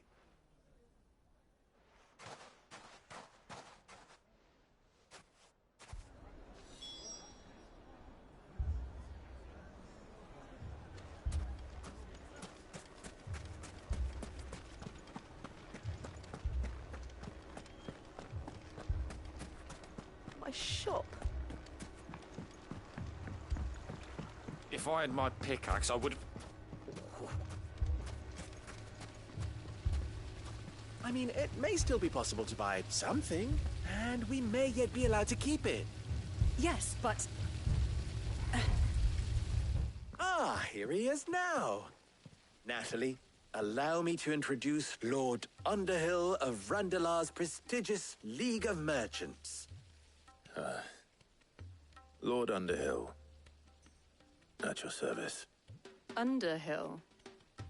I was just telling the good lady of our conversation, my lord, and how you were lamenting the state of the capital's stores.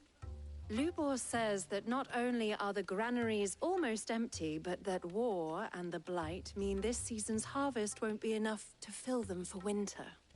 Indeed, certainly that is the case. The nobles in the capital are buying up the city's stocks of barley and wine, driving the prices higher than most commoners can afford. It is only a matter of time before the peasants revolt. It is worse than I thought. If what Lord Underhill says is true, I fear we have little hope of supplementing our stores, meager though they regrettably are. And while I applaud your endeavors to dissuade our more bellicose citizens from seeking vengeance, I sense Conrad is not wrong in his assessment of the bandits' likely return. Which means that now, more than ever, we will need to secure what little we still have. Food, weapons, herbs, everything. If our humble town is to endure not only this hardship, but those that are certain to follow, we must stand united. All right. If it will help to protect my home, I'll do it. But you needn't have gone through this charade.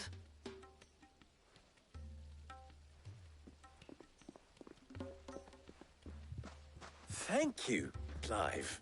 Your performance was nothing if not workmanlike. She saw right through it. I didn't say it was good, merely that it produced the desired effect.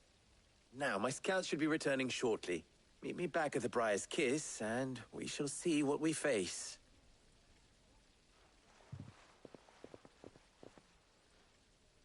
I'm not convinced our roles in this ruse were entirely necessary. I don't know. Conrad seemed quite taken with you. Mummy, I'm scared. What if the bad men come back? It's all right. We're all right now.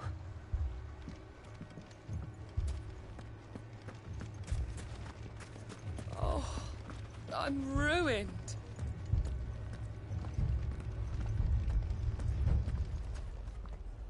Good news, Sid. Both Conrad and Natalie have somewhat gracefully accepted their new roles. With time, they may even learn to. Time no longer appears to be the luxury it was before lunch. I take it your scouts found the bandits. Technically, it would be the bandits who found my scouts. It appears they march for Dalimil as we speak. All of them. You're not serious. They don't just want food, they want the whole damn town.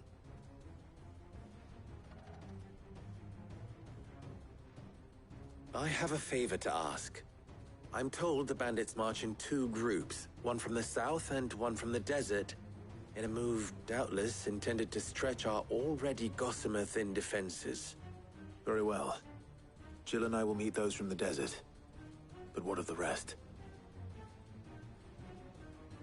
The rest, my friend, the city shall fight. Together. Mistakes, I concede, are high. But if this does not unite Dalimil, nothing will. That is a lot of faith to put into those who had their hands around each other's throats but a moment ago. Then it will be for us to see that their hands are kept occupied. And I do mean us. I thought you might say that. We'll hold them off for as long as we can. And we will do the same.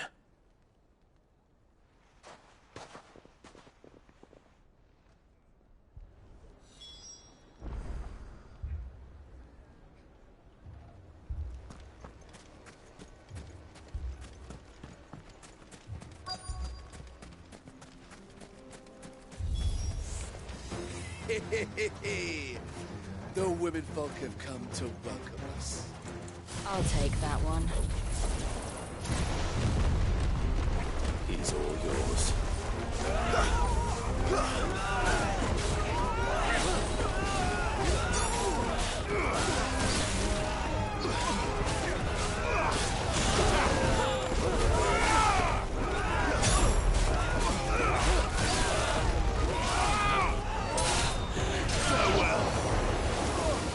Man, imagine being one of these bandits and just getting your shit red like that. Like, oh yeah, y'all had no idea who y'all were messing with? Cool, well, that's what you get for messing with these good folk. So, I'm gonna tell you. They mean to overwhelm us.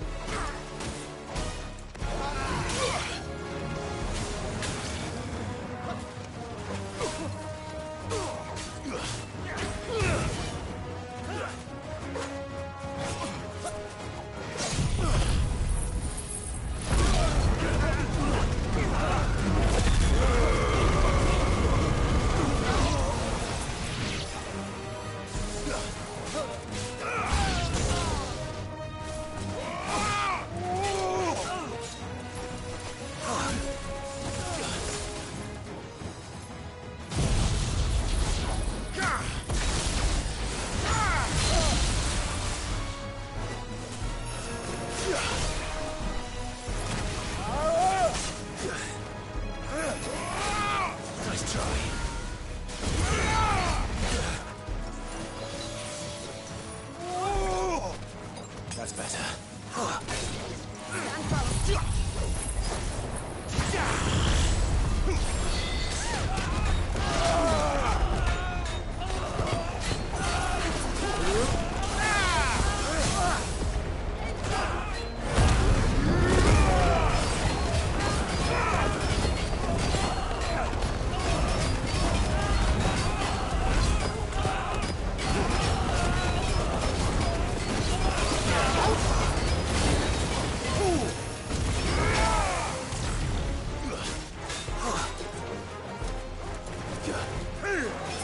Too slow.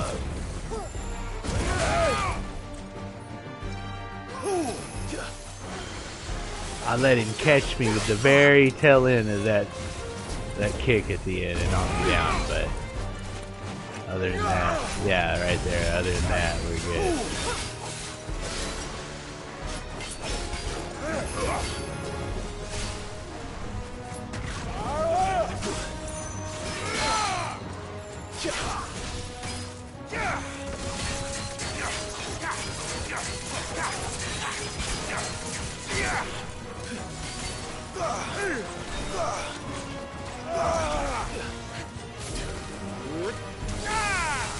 That it is.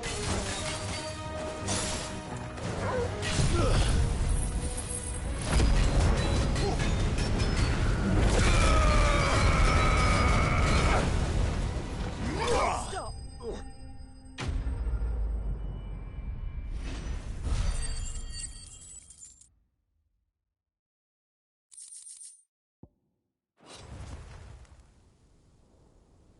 The townspeople. Could they have held out? I don't hear any fighting. What do you think? That we should hurry.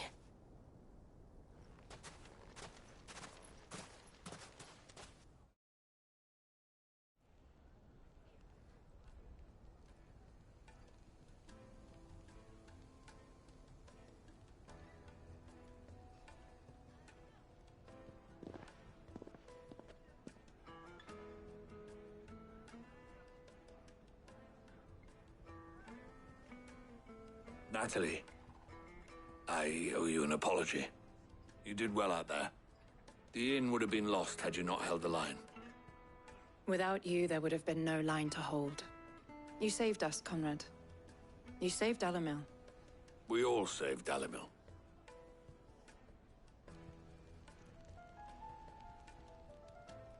Conrad seems to have had a change of heart. I'd say they both have. I take it from your presence that our visitors from the desert won't be joining us either. Pity. The plan worked, Sid. Granted, it only took an army of bloodthirsty bandits at our gate. Calm now, Victor. Why quibble over the details? We are united, and that is all that matters. As for you, Sid, you fight considerably better than you act. I'll take that as a compliment.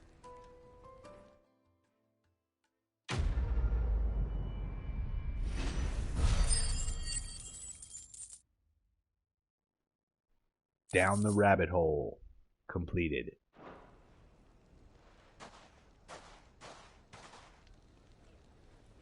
Our friends seem to have things under control. For now, at least. Let's go and put Otto's mind at rest. Now, if I could only convince the people of Costness to work together. Dalimil will forever be in your debt. But don't go trying to take advantage of that.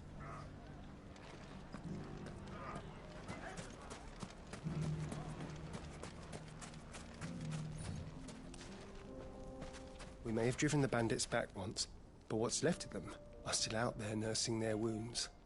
And their grudges. So our watch continues.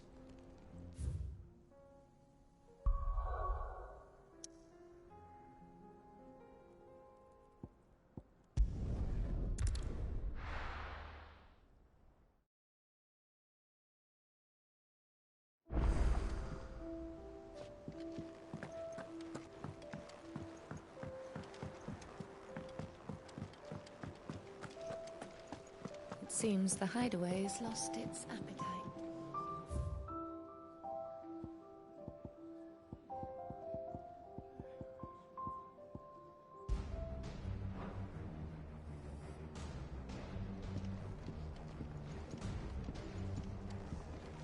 Before the storm.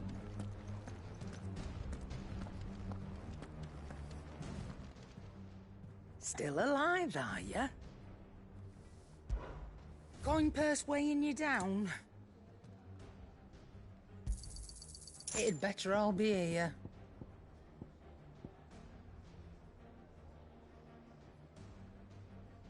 The last elixir. Is it the easiest elixir to procure? No, but it is the last one you'll ever need.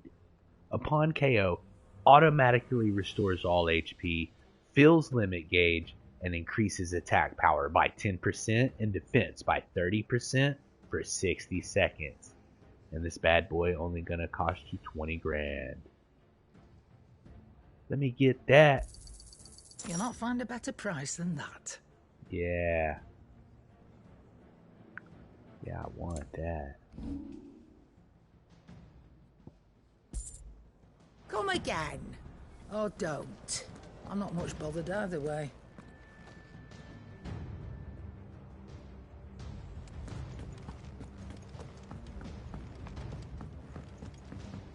Will we ever see the sun again?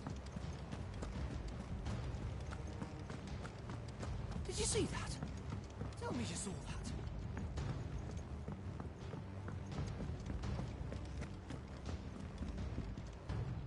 What will it be today? Allow me to educate you. Here's the latest information I have. Dark clouds gather. A roiling storm sweeps over Valisthea, bringing terror and confusion in its wake. And so too Waylude, King Barnabas, sailing his kingdom's flagship, the Einherjar, across the strait, seizing upon the chaos that has plagued Storm since the destruction of its mother crystals and the disintegration of its nation's leadership. Here you are. Following Clive to his allies' aid.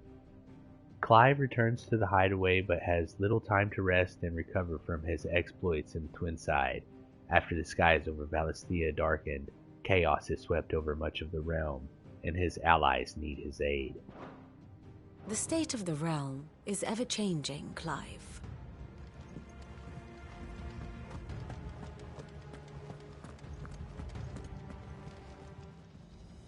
Oh, I wasn't expecting you back so soon. Your benefactors are a generous lot. A paw lifted. Hugo's men are gone, and with them the fear in our hearts. Once more shall the markets echo with mirth and merriment, and it is you who we have to thank, Dalamil Spicer. You earned this. All done?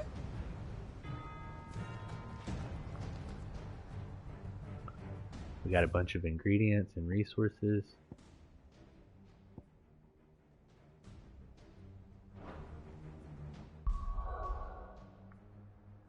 And some ability points. Let's take a look at it. As you can see here, I've upgraded the Flames of Rebirth.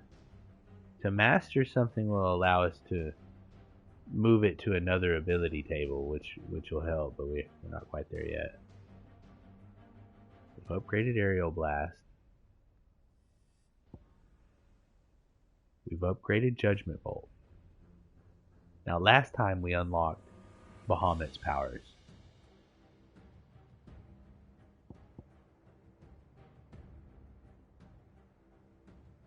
And I'd like to get Giga Flare.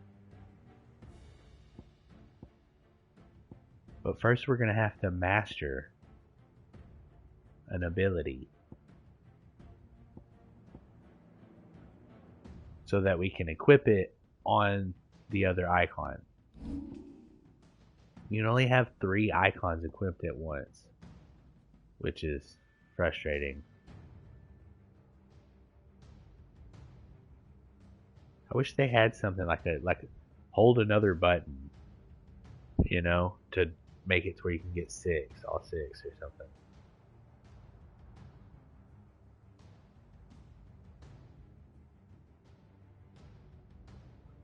But for example,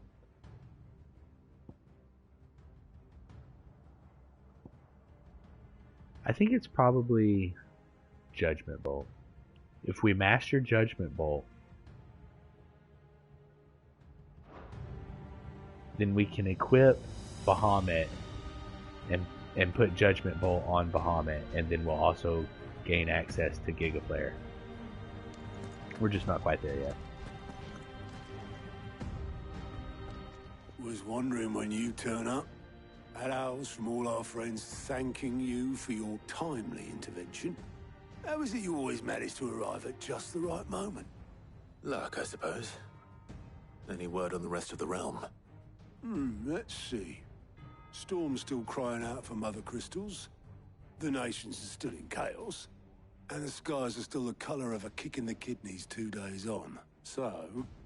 Right. Clive, we knew this was going to happen.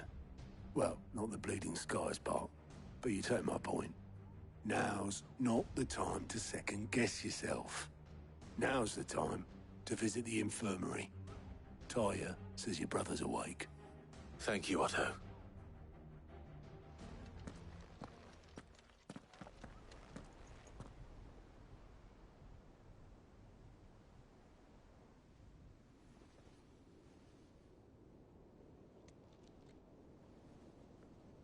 So it was not Sylvester, but Olivier who served as Ultima's puppet. And when Dion learned of this, he sought to slay the fiend.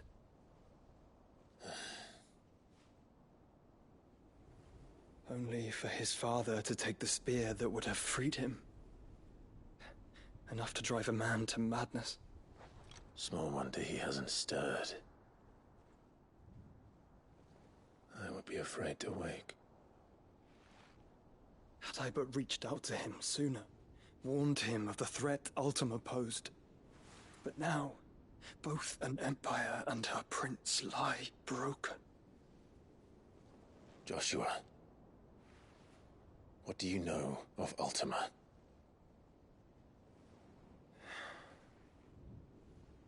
Very little, I'm afraid. Despite my best efforts. 18 years ago, as I lay buried beneath the rubble of Phoenix Gate, 'twas not death who came for me, but another. And it was while in my rescuer's care, I first heard of Ultima. I've been chasing his shadow ever since. Ultima is driven by some deep, dark purpose, and for whatever reason, it would seem you are crucial to his designs. He will stop at nothing to have you, even if that means toppling an empire. But why me? What possible use could I be to such a creature? That is one of many answers that have eluded me. Yet, I am certain of this. It is not mere chance. You were chosen for a reason. All dominants carry within them the might of an icon. Nigh limitless power that is at once acutely limited. I wield fire, and only fire. And I only ice. 8 wardens for 8 elements. But you, Clive. You are different. You're special. Your abilities begin with the flames of Ifrit. But they do not end there. The fact Ifrit can even exist goes against everything we thought we knew of dominance. Perhaps Ultima has been waiting for one such as you, whose potential is truly limitless. I've encountered that thing several times now. If it or he, as you say, needs me, why hasn't he claimed me as he did the boy? Were I to hazard a guess, I'd say the two of you are somehow incompatible. His mind not properly attuned to your body. His mind? Mind, awareness, spirit, call it what you wish. But I believe Ultima to be an embodiment of the concept. This is why I struggle and fail to contain him here inside me. I'm sorry. Inside you? With every setting sun, I feel my strength wane. And though the Phoenix's flames mend the prison I have made for Ultima, they do so at a cost. We must find a means to bring an end to him before I meet my own. What were you thinking? It was that or let him take Clive. And I've always had a soft spot for my brother. But that doesn't mean you should sacrifice yourself to save me.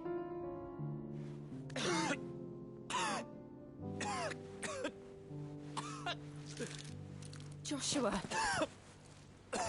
Clive, it's Gav. There's an army of Akashic at the gates of Canver.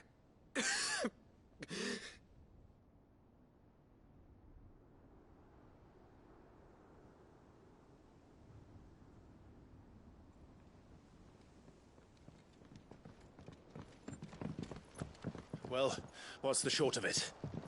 It's all Tyre told you. The capital of the Free Cities is under siege by an army of monstrosities. The City Guard are doing their best to stem the tide, but numbers ain't on their side. What of Lord Byron and Mid? Were they able to escape? No, but they're all right for now. They're hiding with Gav at midship. We have to get them out of there. And we shall. Otto, prepare a Stolas. Tell Gav to stay exactly where he is. Understood. Vivian, what's the swiftest route to the Free Cities? That sounds like a question for the map. Look here. This road, through Tabor, should provide the least trouble. Good. What a coincidence. Tabor is exactly where I'm bound. Joshua, bed is where you should be bound. You don't think I told him the exact same thing? Were Tyre not such a talented healer, I would surely have been inclined to agree. But, thanks to her ministrations, I feel I may safely rejoin my attendant, who was to wait for me in Tabor if we became separated. All right, we travel together. Clive. If he stays close to me, he'll be fine. Thank you, brother. I'll look after him.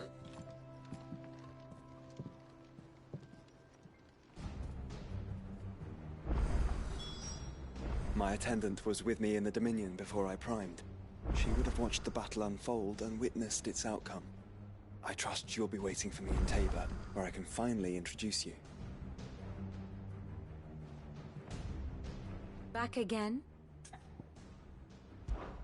What is it that you wish to learn? Study it well, Clive.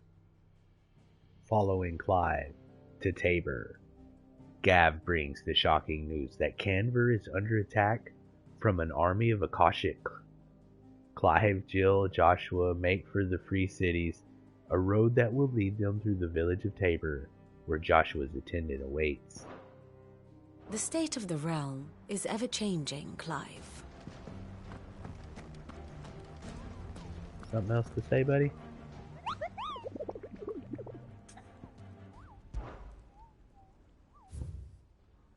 Yet another hunt. The pack. Yep. We'll get them.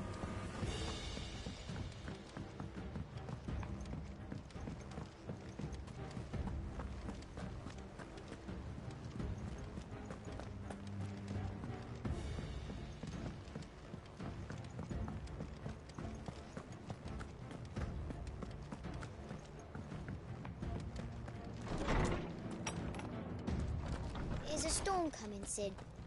Will there be thunder? Sid, perhaps you can help me solve a mystery. I can certainly try. Who's gone missing this time? It's not who, but what. Mid's scales, the ones she made for her workshop. I borrowed them to teach the little ones about weight, and shortly after the lesson, well, they vanished. My first thought was that they'd taken them off somewhere to play, but when I asked, they swore they had nothing to do with their having disappeared. Which almost certainly means they had everything to do with it. Perhaps a visit from Sid will jog their memories. I think it just might. Thank you. I don't like to imagine that my pupils would lie to me. But if they have, I'll have no choice but to discipline them accordingly. They were in the atrium when I last saw them. As always.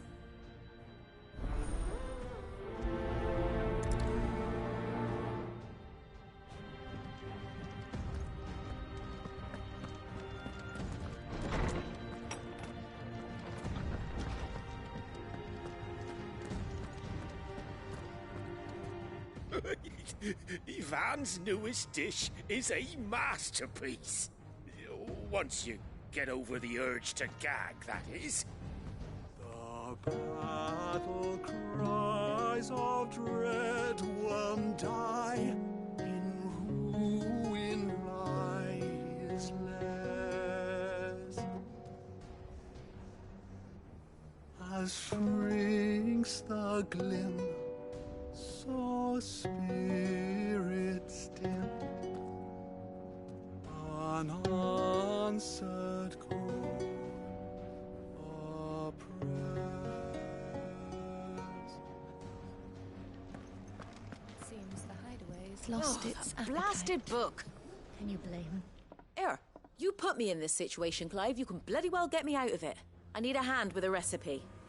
Are you sure it's me you're looking for? I'm not much of a cook. I'm all the cook will be needing, thank you very much. What I want from you is a little of your time, right? Oh, and perhaps your sword. You remember Ivan's stew, right?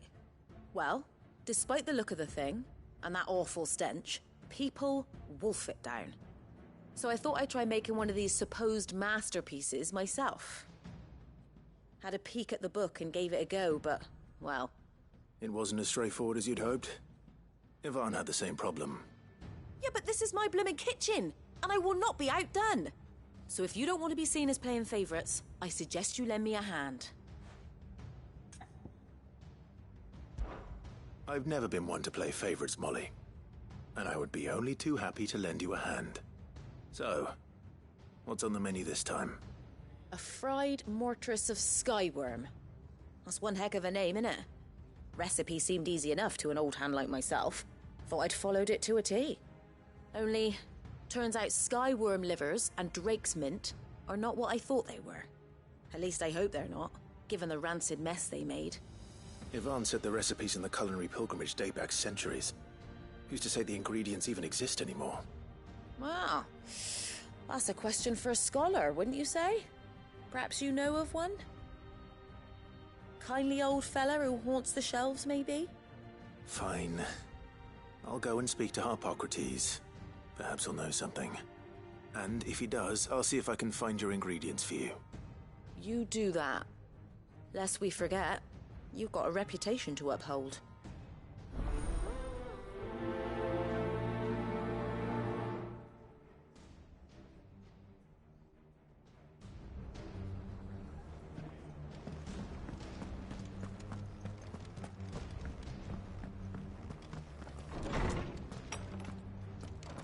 Is a storm coming soon?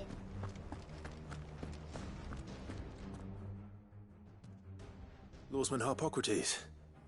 I've come to pick your brain if you don't mind. It's about the book you lent Ivan. Ah, Valisthea, A Culinary Pilgrimage, a classic. One of my favorites, in fact. The young man did a wonderful job with the Chance's stew. I do hope we shall be able to sample more such marvels in due course. That's actually why I'm here. I don't suppose you know where I might find skyworm livers and drake's mint. Ah, so the fabled Sandbrequois delicacy is next on the menu. Delightful. The descriptions of fried mortress never fail to make my mouth water. Now, skyworm is a somewhat antiquated name for the wyvern, their ground livers being the paste from which the mortress is made. Dragon livers. How very Sandbrequois. One would have thought the disciples of Bahamut would have a touch more reverence for their icon's brethren, but apparently not. I believe the specific dragon the recipe demands is the blueback wyvern, said to be the very color of the sea beside which it resides. So we know where to look for our liver. But what about the drake's mint? Saint's bonnet in contemporary parlance, a herb which grows along the North Reach coast. I gather that one can locate the cheerful yellow flowers by their heady scent alone, so I'm sure you'll have no trouble finding them. I may add that people once believed game was best served with the flora that sustained it in life, in which regard fried mortress of skyworm is undoubtedly a typical dish of the time. Meaning that if I find one, I find the other. To Northreach, then. Best of luck, Clive. And do save me a bite once the dish is complete.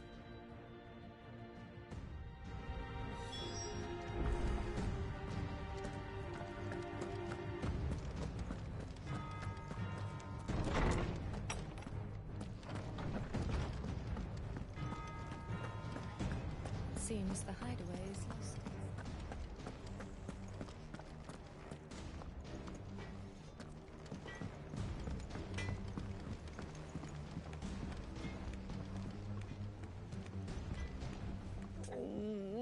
What am I gonna do? Is everything all right, Goots? You seem more discomposed than usual. Oh, I don't know what that means, but I'm in a bit of a muddle. Oh, I think Nan might be in trouble, and she's... It's all right. You can tell me.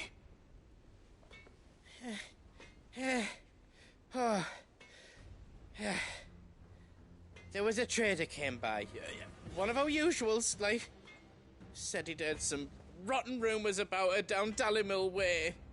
Folk are saying she's been selling to bandits and cutthroats and that. I mean, she's fond of a chance to make a coin or two, aye, but she'd never do business with baddies. Especially not the kind who go hurting people who haven't done out. I wanted to ask her about it myself, but I'm scared she'll give us a tongue lashing. She'd never give your tongue a lashing, though, would she? Don't worry. I'll speak to her. Oh, thanks, Clive. You'll let me know what she says, won't you? Of course. I'm sure it's all just a misunderstanding.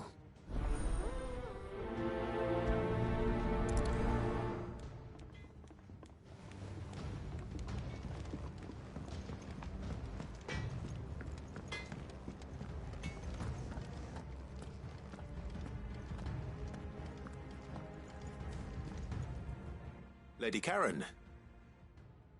How's business? Not nearly as foul as the weather. You're doing good trade, then? Both in and out of the hideaway? Can't complain. Wait. What exactly are you getting at? Not once in 5 long years do you pay my affairs half a care, but here you are today raking me over the coals like a bloody popoto? Just asking. Out of interest. All right. I'm here because I was told that certain rumors have been circulating. About you selling weapons to brigands.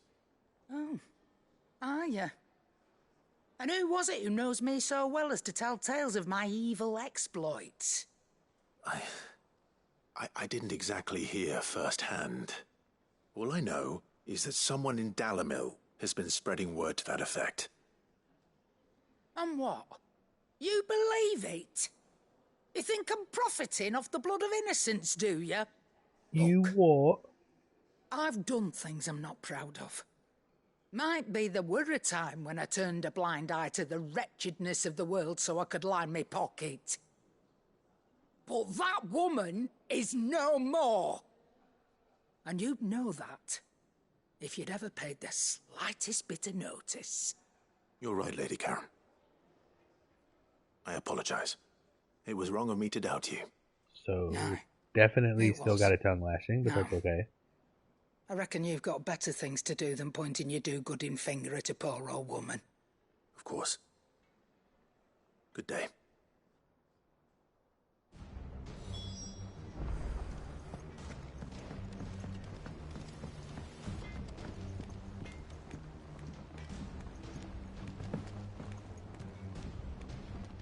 I spoke with Lady Karen. What did she say? That the rumors were unfounded, and that I was a fool for thinking they might hold any truth, along with some other things that made her feelings clear. And while it sounds like she may have done things she regretted in her past, she says those days are behind her. Oh, well, that's good. I knew Nan wasn't caught up in out bad. But why would people say she was? What did she ever do to them? It's not right.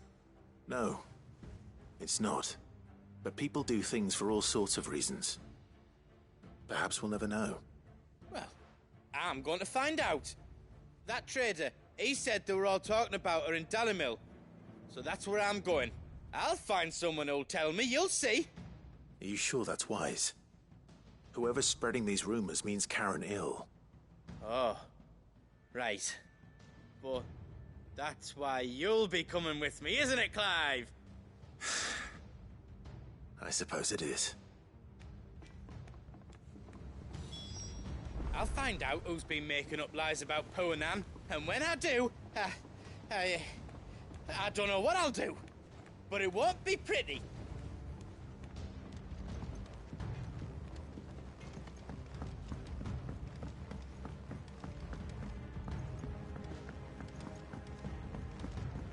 I heard the Emperor was impaled on his own son's spear. Never. D on the boat. Kinslayer. The gossip, guys. Come on.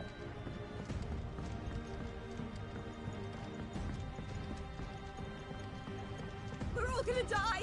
You hear me? The Akashic are coming and they won't stop until they've slaughtered every single one of us! How do you suppose they'll manage that? You ever seen one of the blue bastards swim? It's gonna be okay, everyone. Don't worry. We got this. What do you reckon we should do? I say we should just tell Miss Shirley. You'll get us all straight. I'm telling you, I can fix them.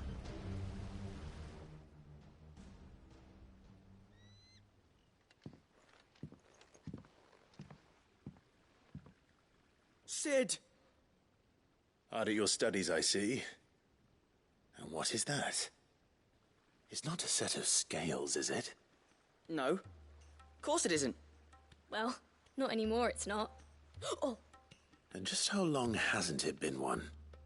We're sorry. But we didn't break them. We dismembered them. Just like Miss Mididol showed us. Miss Mididol? And why would she have you dismembering her creations? Because that's the only way to become a ninja-neer. Miss Mididol said, the best way I see how something Yeah, worked a is to take it ninja-neer. apart and put it back together again. Well then, your work is already half done. Carry on. About that. The taking apart was easy enough, but it's the putting back we can't work out. Speak for yourself. The heavy thing goes at the bottom. Then...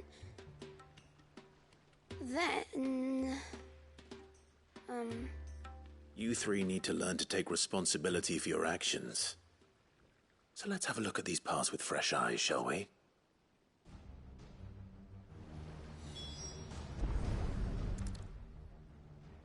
All right. Everything here was once part of Miss Mididol's scales. Every piece has its own role to play, and each is just as important as the others. If even one of them is missing, the scales won't work.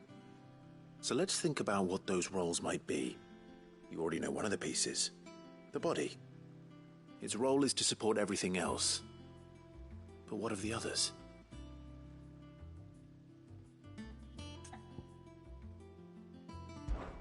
This is called the arm. Why do you suppose that is? It doesn't look much like an arm. You're right. It looks more like a wing. Like a chocobo wing! You've ridden a chocobo before, haven't you, Sid? Will you teach me to ride one day? I'll think about it. Now, what do arms do? Hold things. So wait, maybe this arm holds things too? Good thinking. You're on the right track.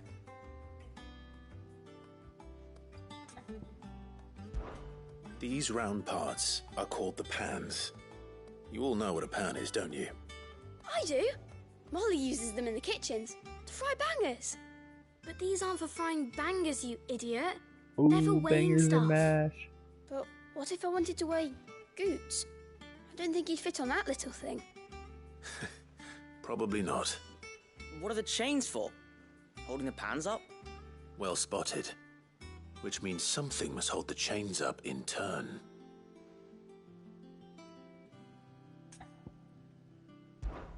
This tiny piece is what's called a cogwheel, or gear.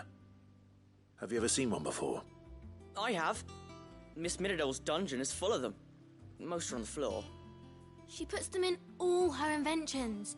They spin round and round and round and round and... That's right. They're very useful when you want to make things move. Do you remember if there was anything on the scales that moved? I remember the arm moved when I tried weighing an apple. And then somebody ate it. It's not my fault. You shouldn't have tried weighing it before lunch. You know what part's supposed to move and how it's supposed to move. So, let's put the pieces together first, see what doesn't move, and then stick the cogwheel to that. Not a bad idea. You see? It's not so difficult. So, now that we've taken stock of the parts and learned what they do, what do you think? I think we've got it. Then here's what we'll do. You tell me what goes where, and I'll put the scales together. Well, obviously you need to start with the body. All the other pieces fit onto it, don't they? And the arms go on the body, just like real arms. Or wings, if you're a chocobo. And then the arms hold the pans by the chains. Very good. Let's see if that works. There. All finished.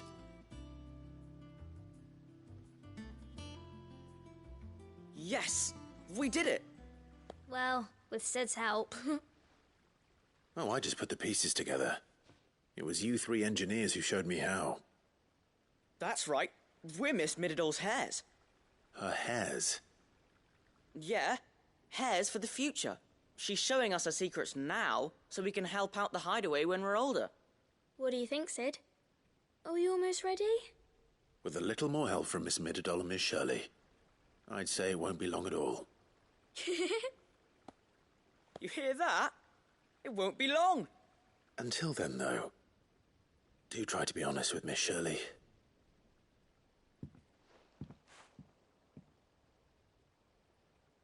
Hey, look.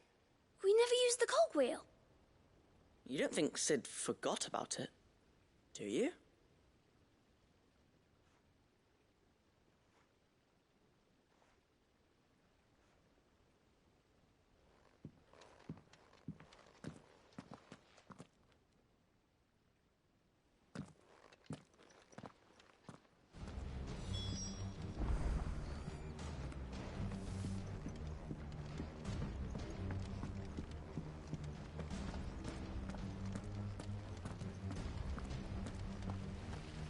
The girls here can have Otto and Gav and Gareth and Cole and all the rest.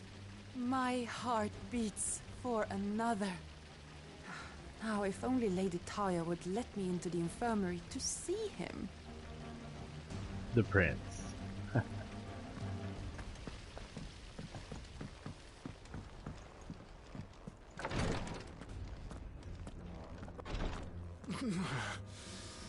I'm getting too old for this. I can hardly lift my arms. The curse, it's... You just need some rest. I'll stay here with you. If you'd like, that is.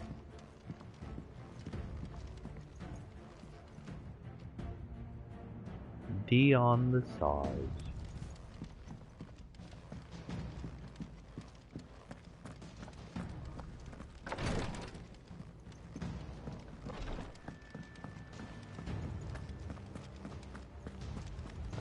We've sent curse breakers to Martha's Rest, Dalamil, and Northreach. Hopefully they can help maintain the peace. Or at least a semblance of it.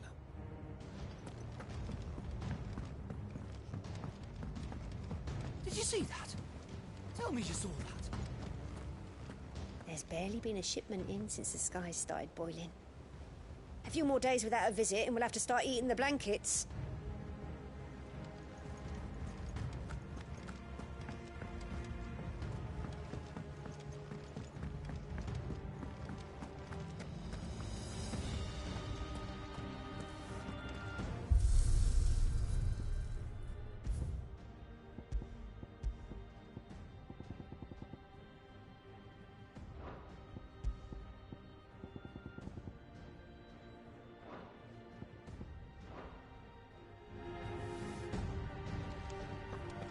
Did you see the pair that got hauled into tires?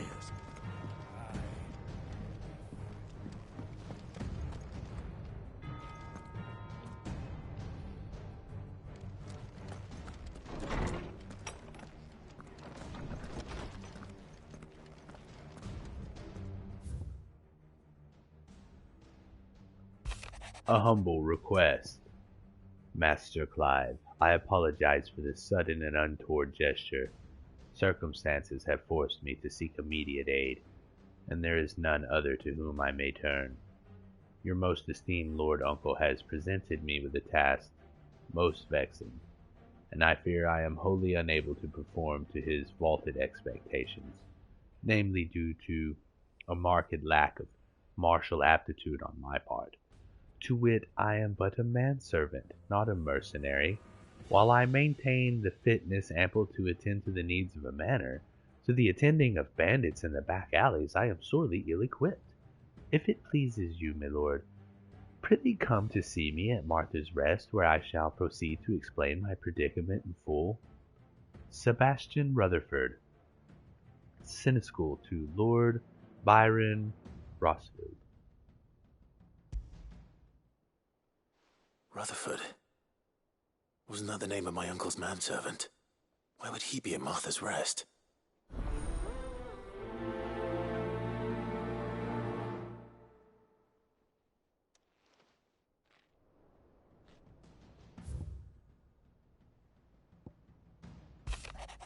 Dramatis Personae.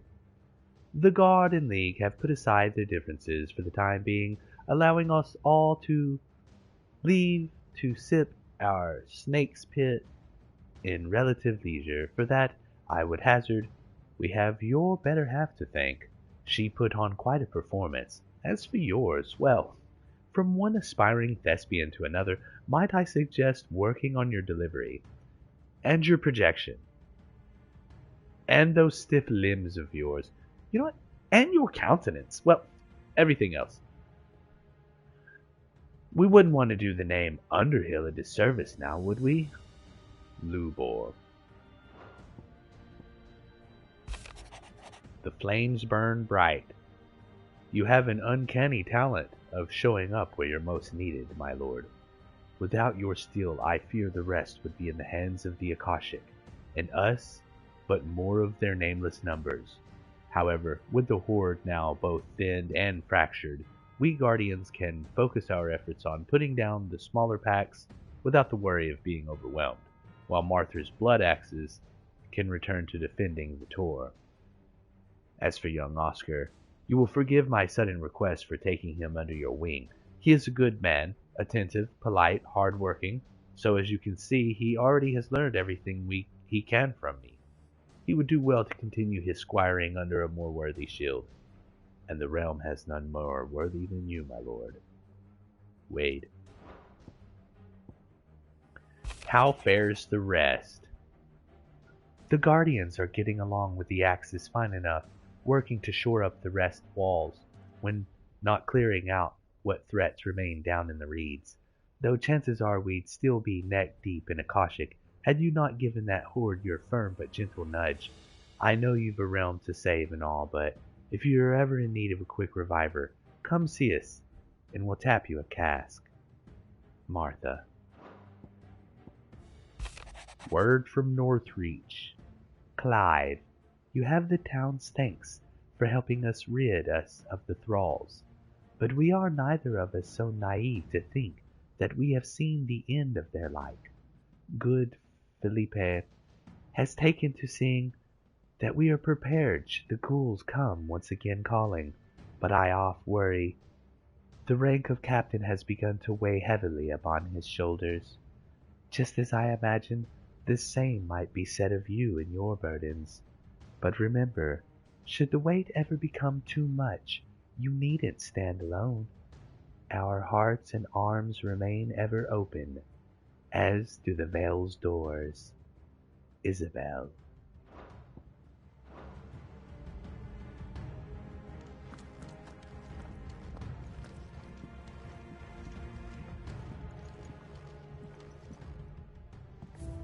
The Wall of Memories. Guardian Scarf. With this tipper, dyed red from the flames of the Firebird and the blood of his fallen Rosarian brothers, does Sir Wade pledge not only his loyalty, but the loyalty of the Guardians of the Flame.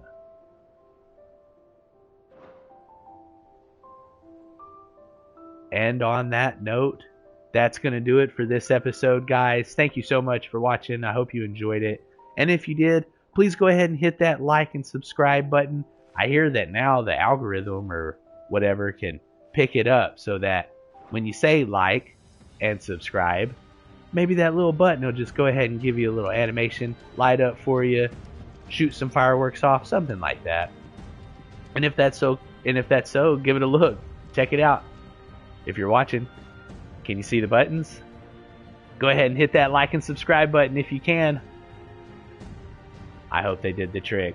Alright guys, thanks again, man. I really appreciate it. Just trying to, get it going and doing my thing. So until next time, we'll be right back here tomorrow with another episode every weekend, hanging out with your boy Stardomlander. And we got more episodes of all kinds of new series coming out all the time, and we're just going to keep them going. So until next time, take care.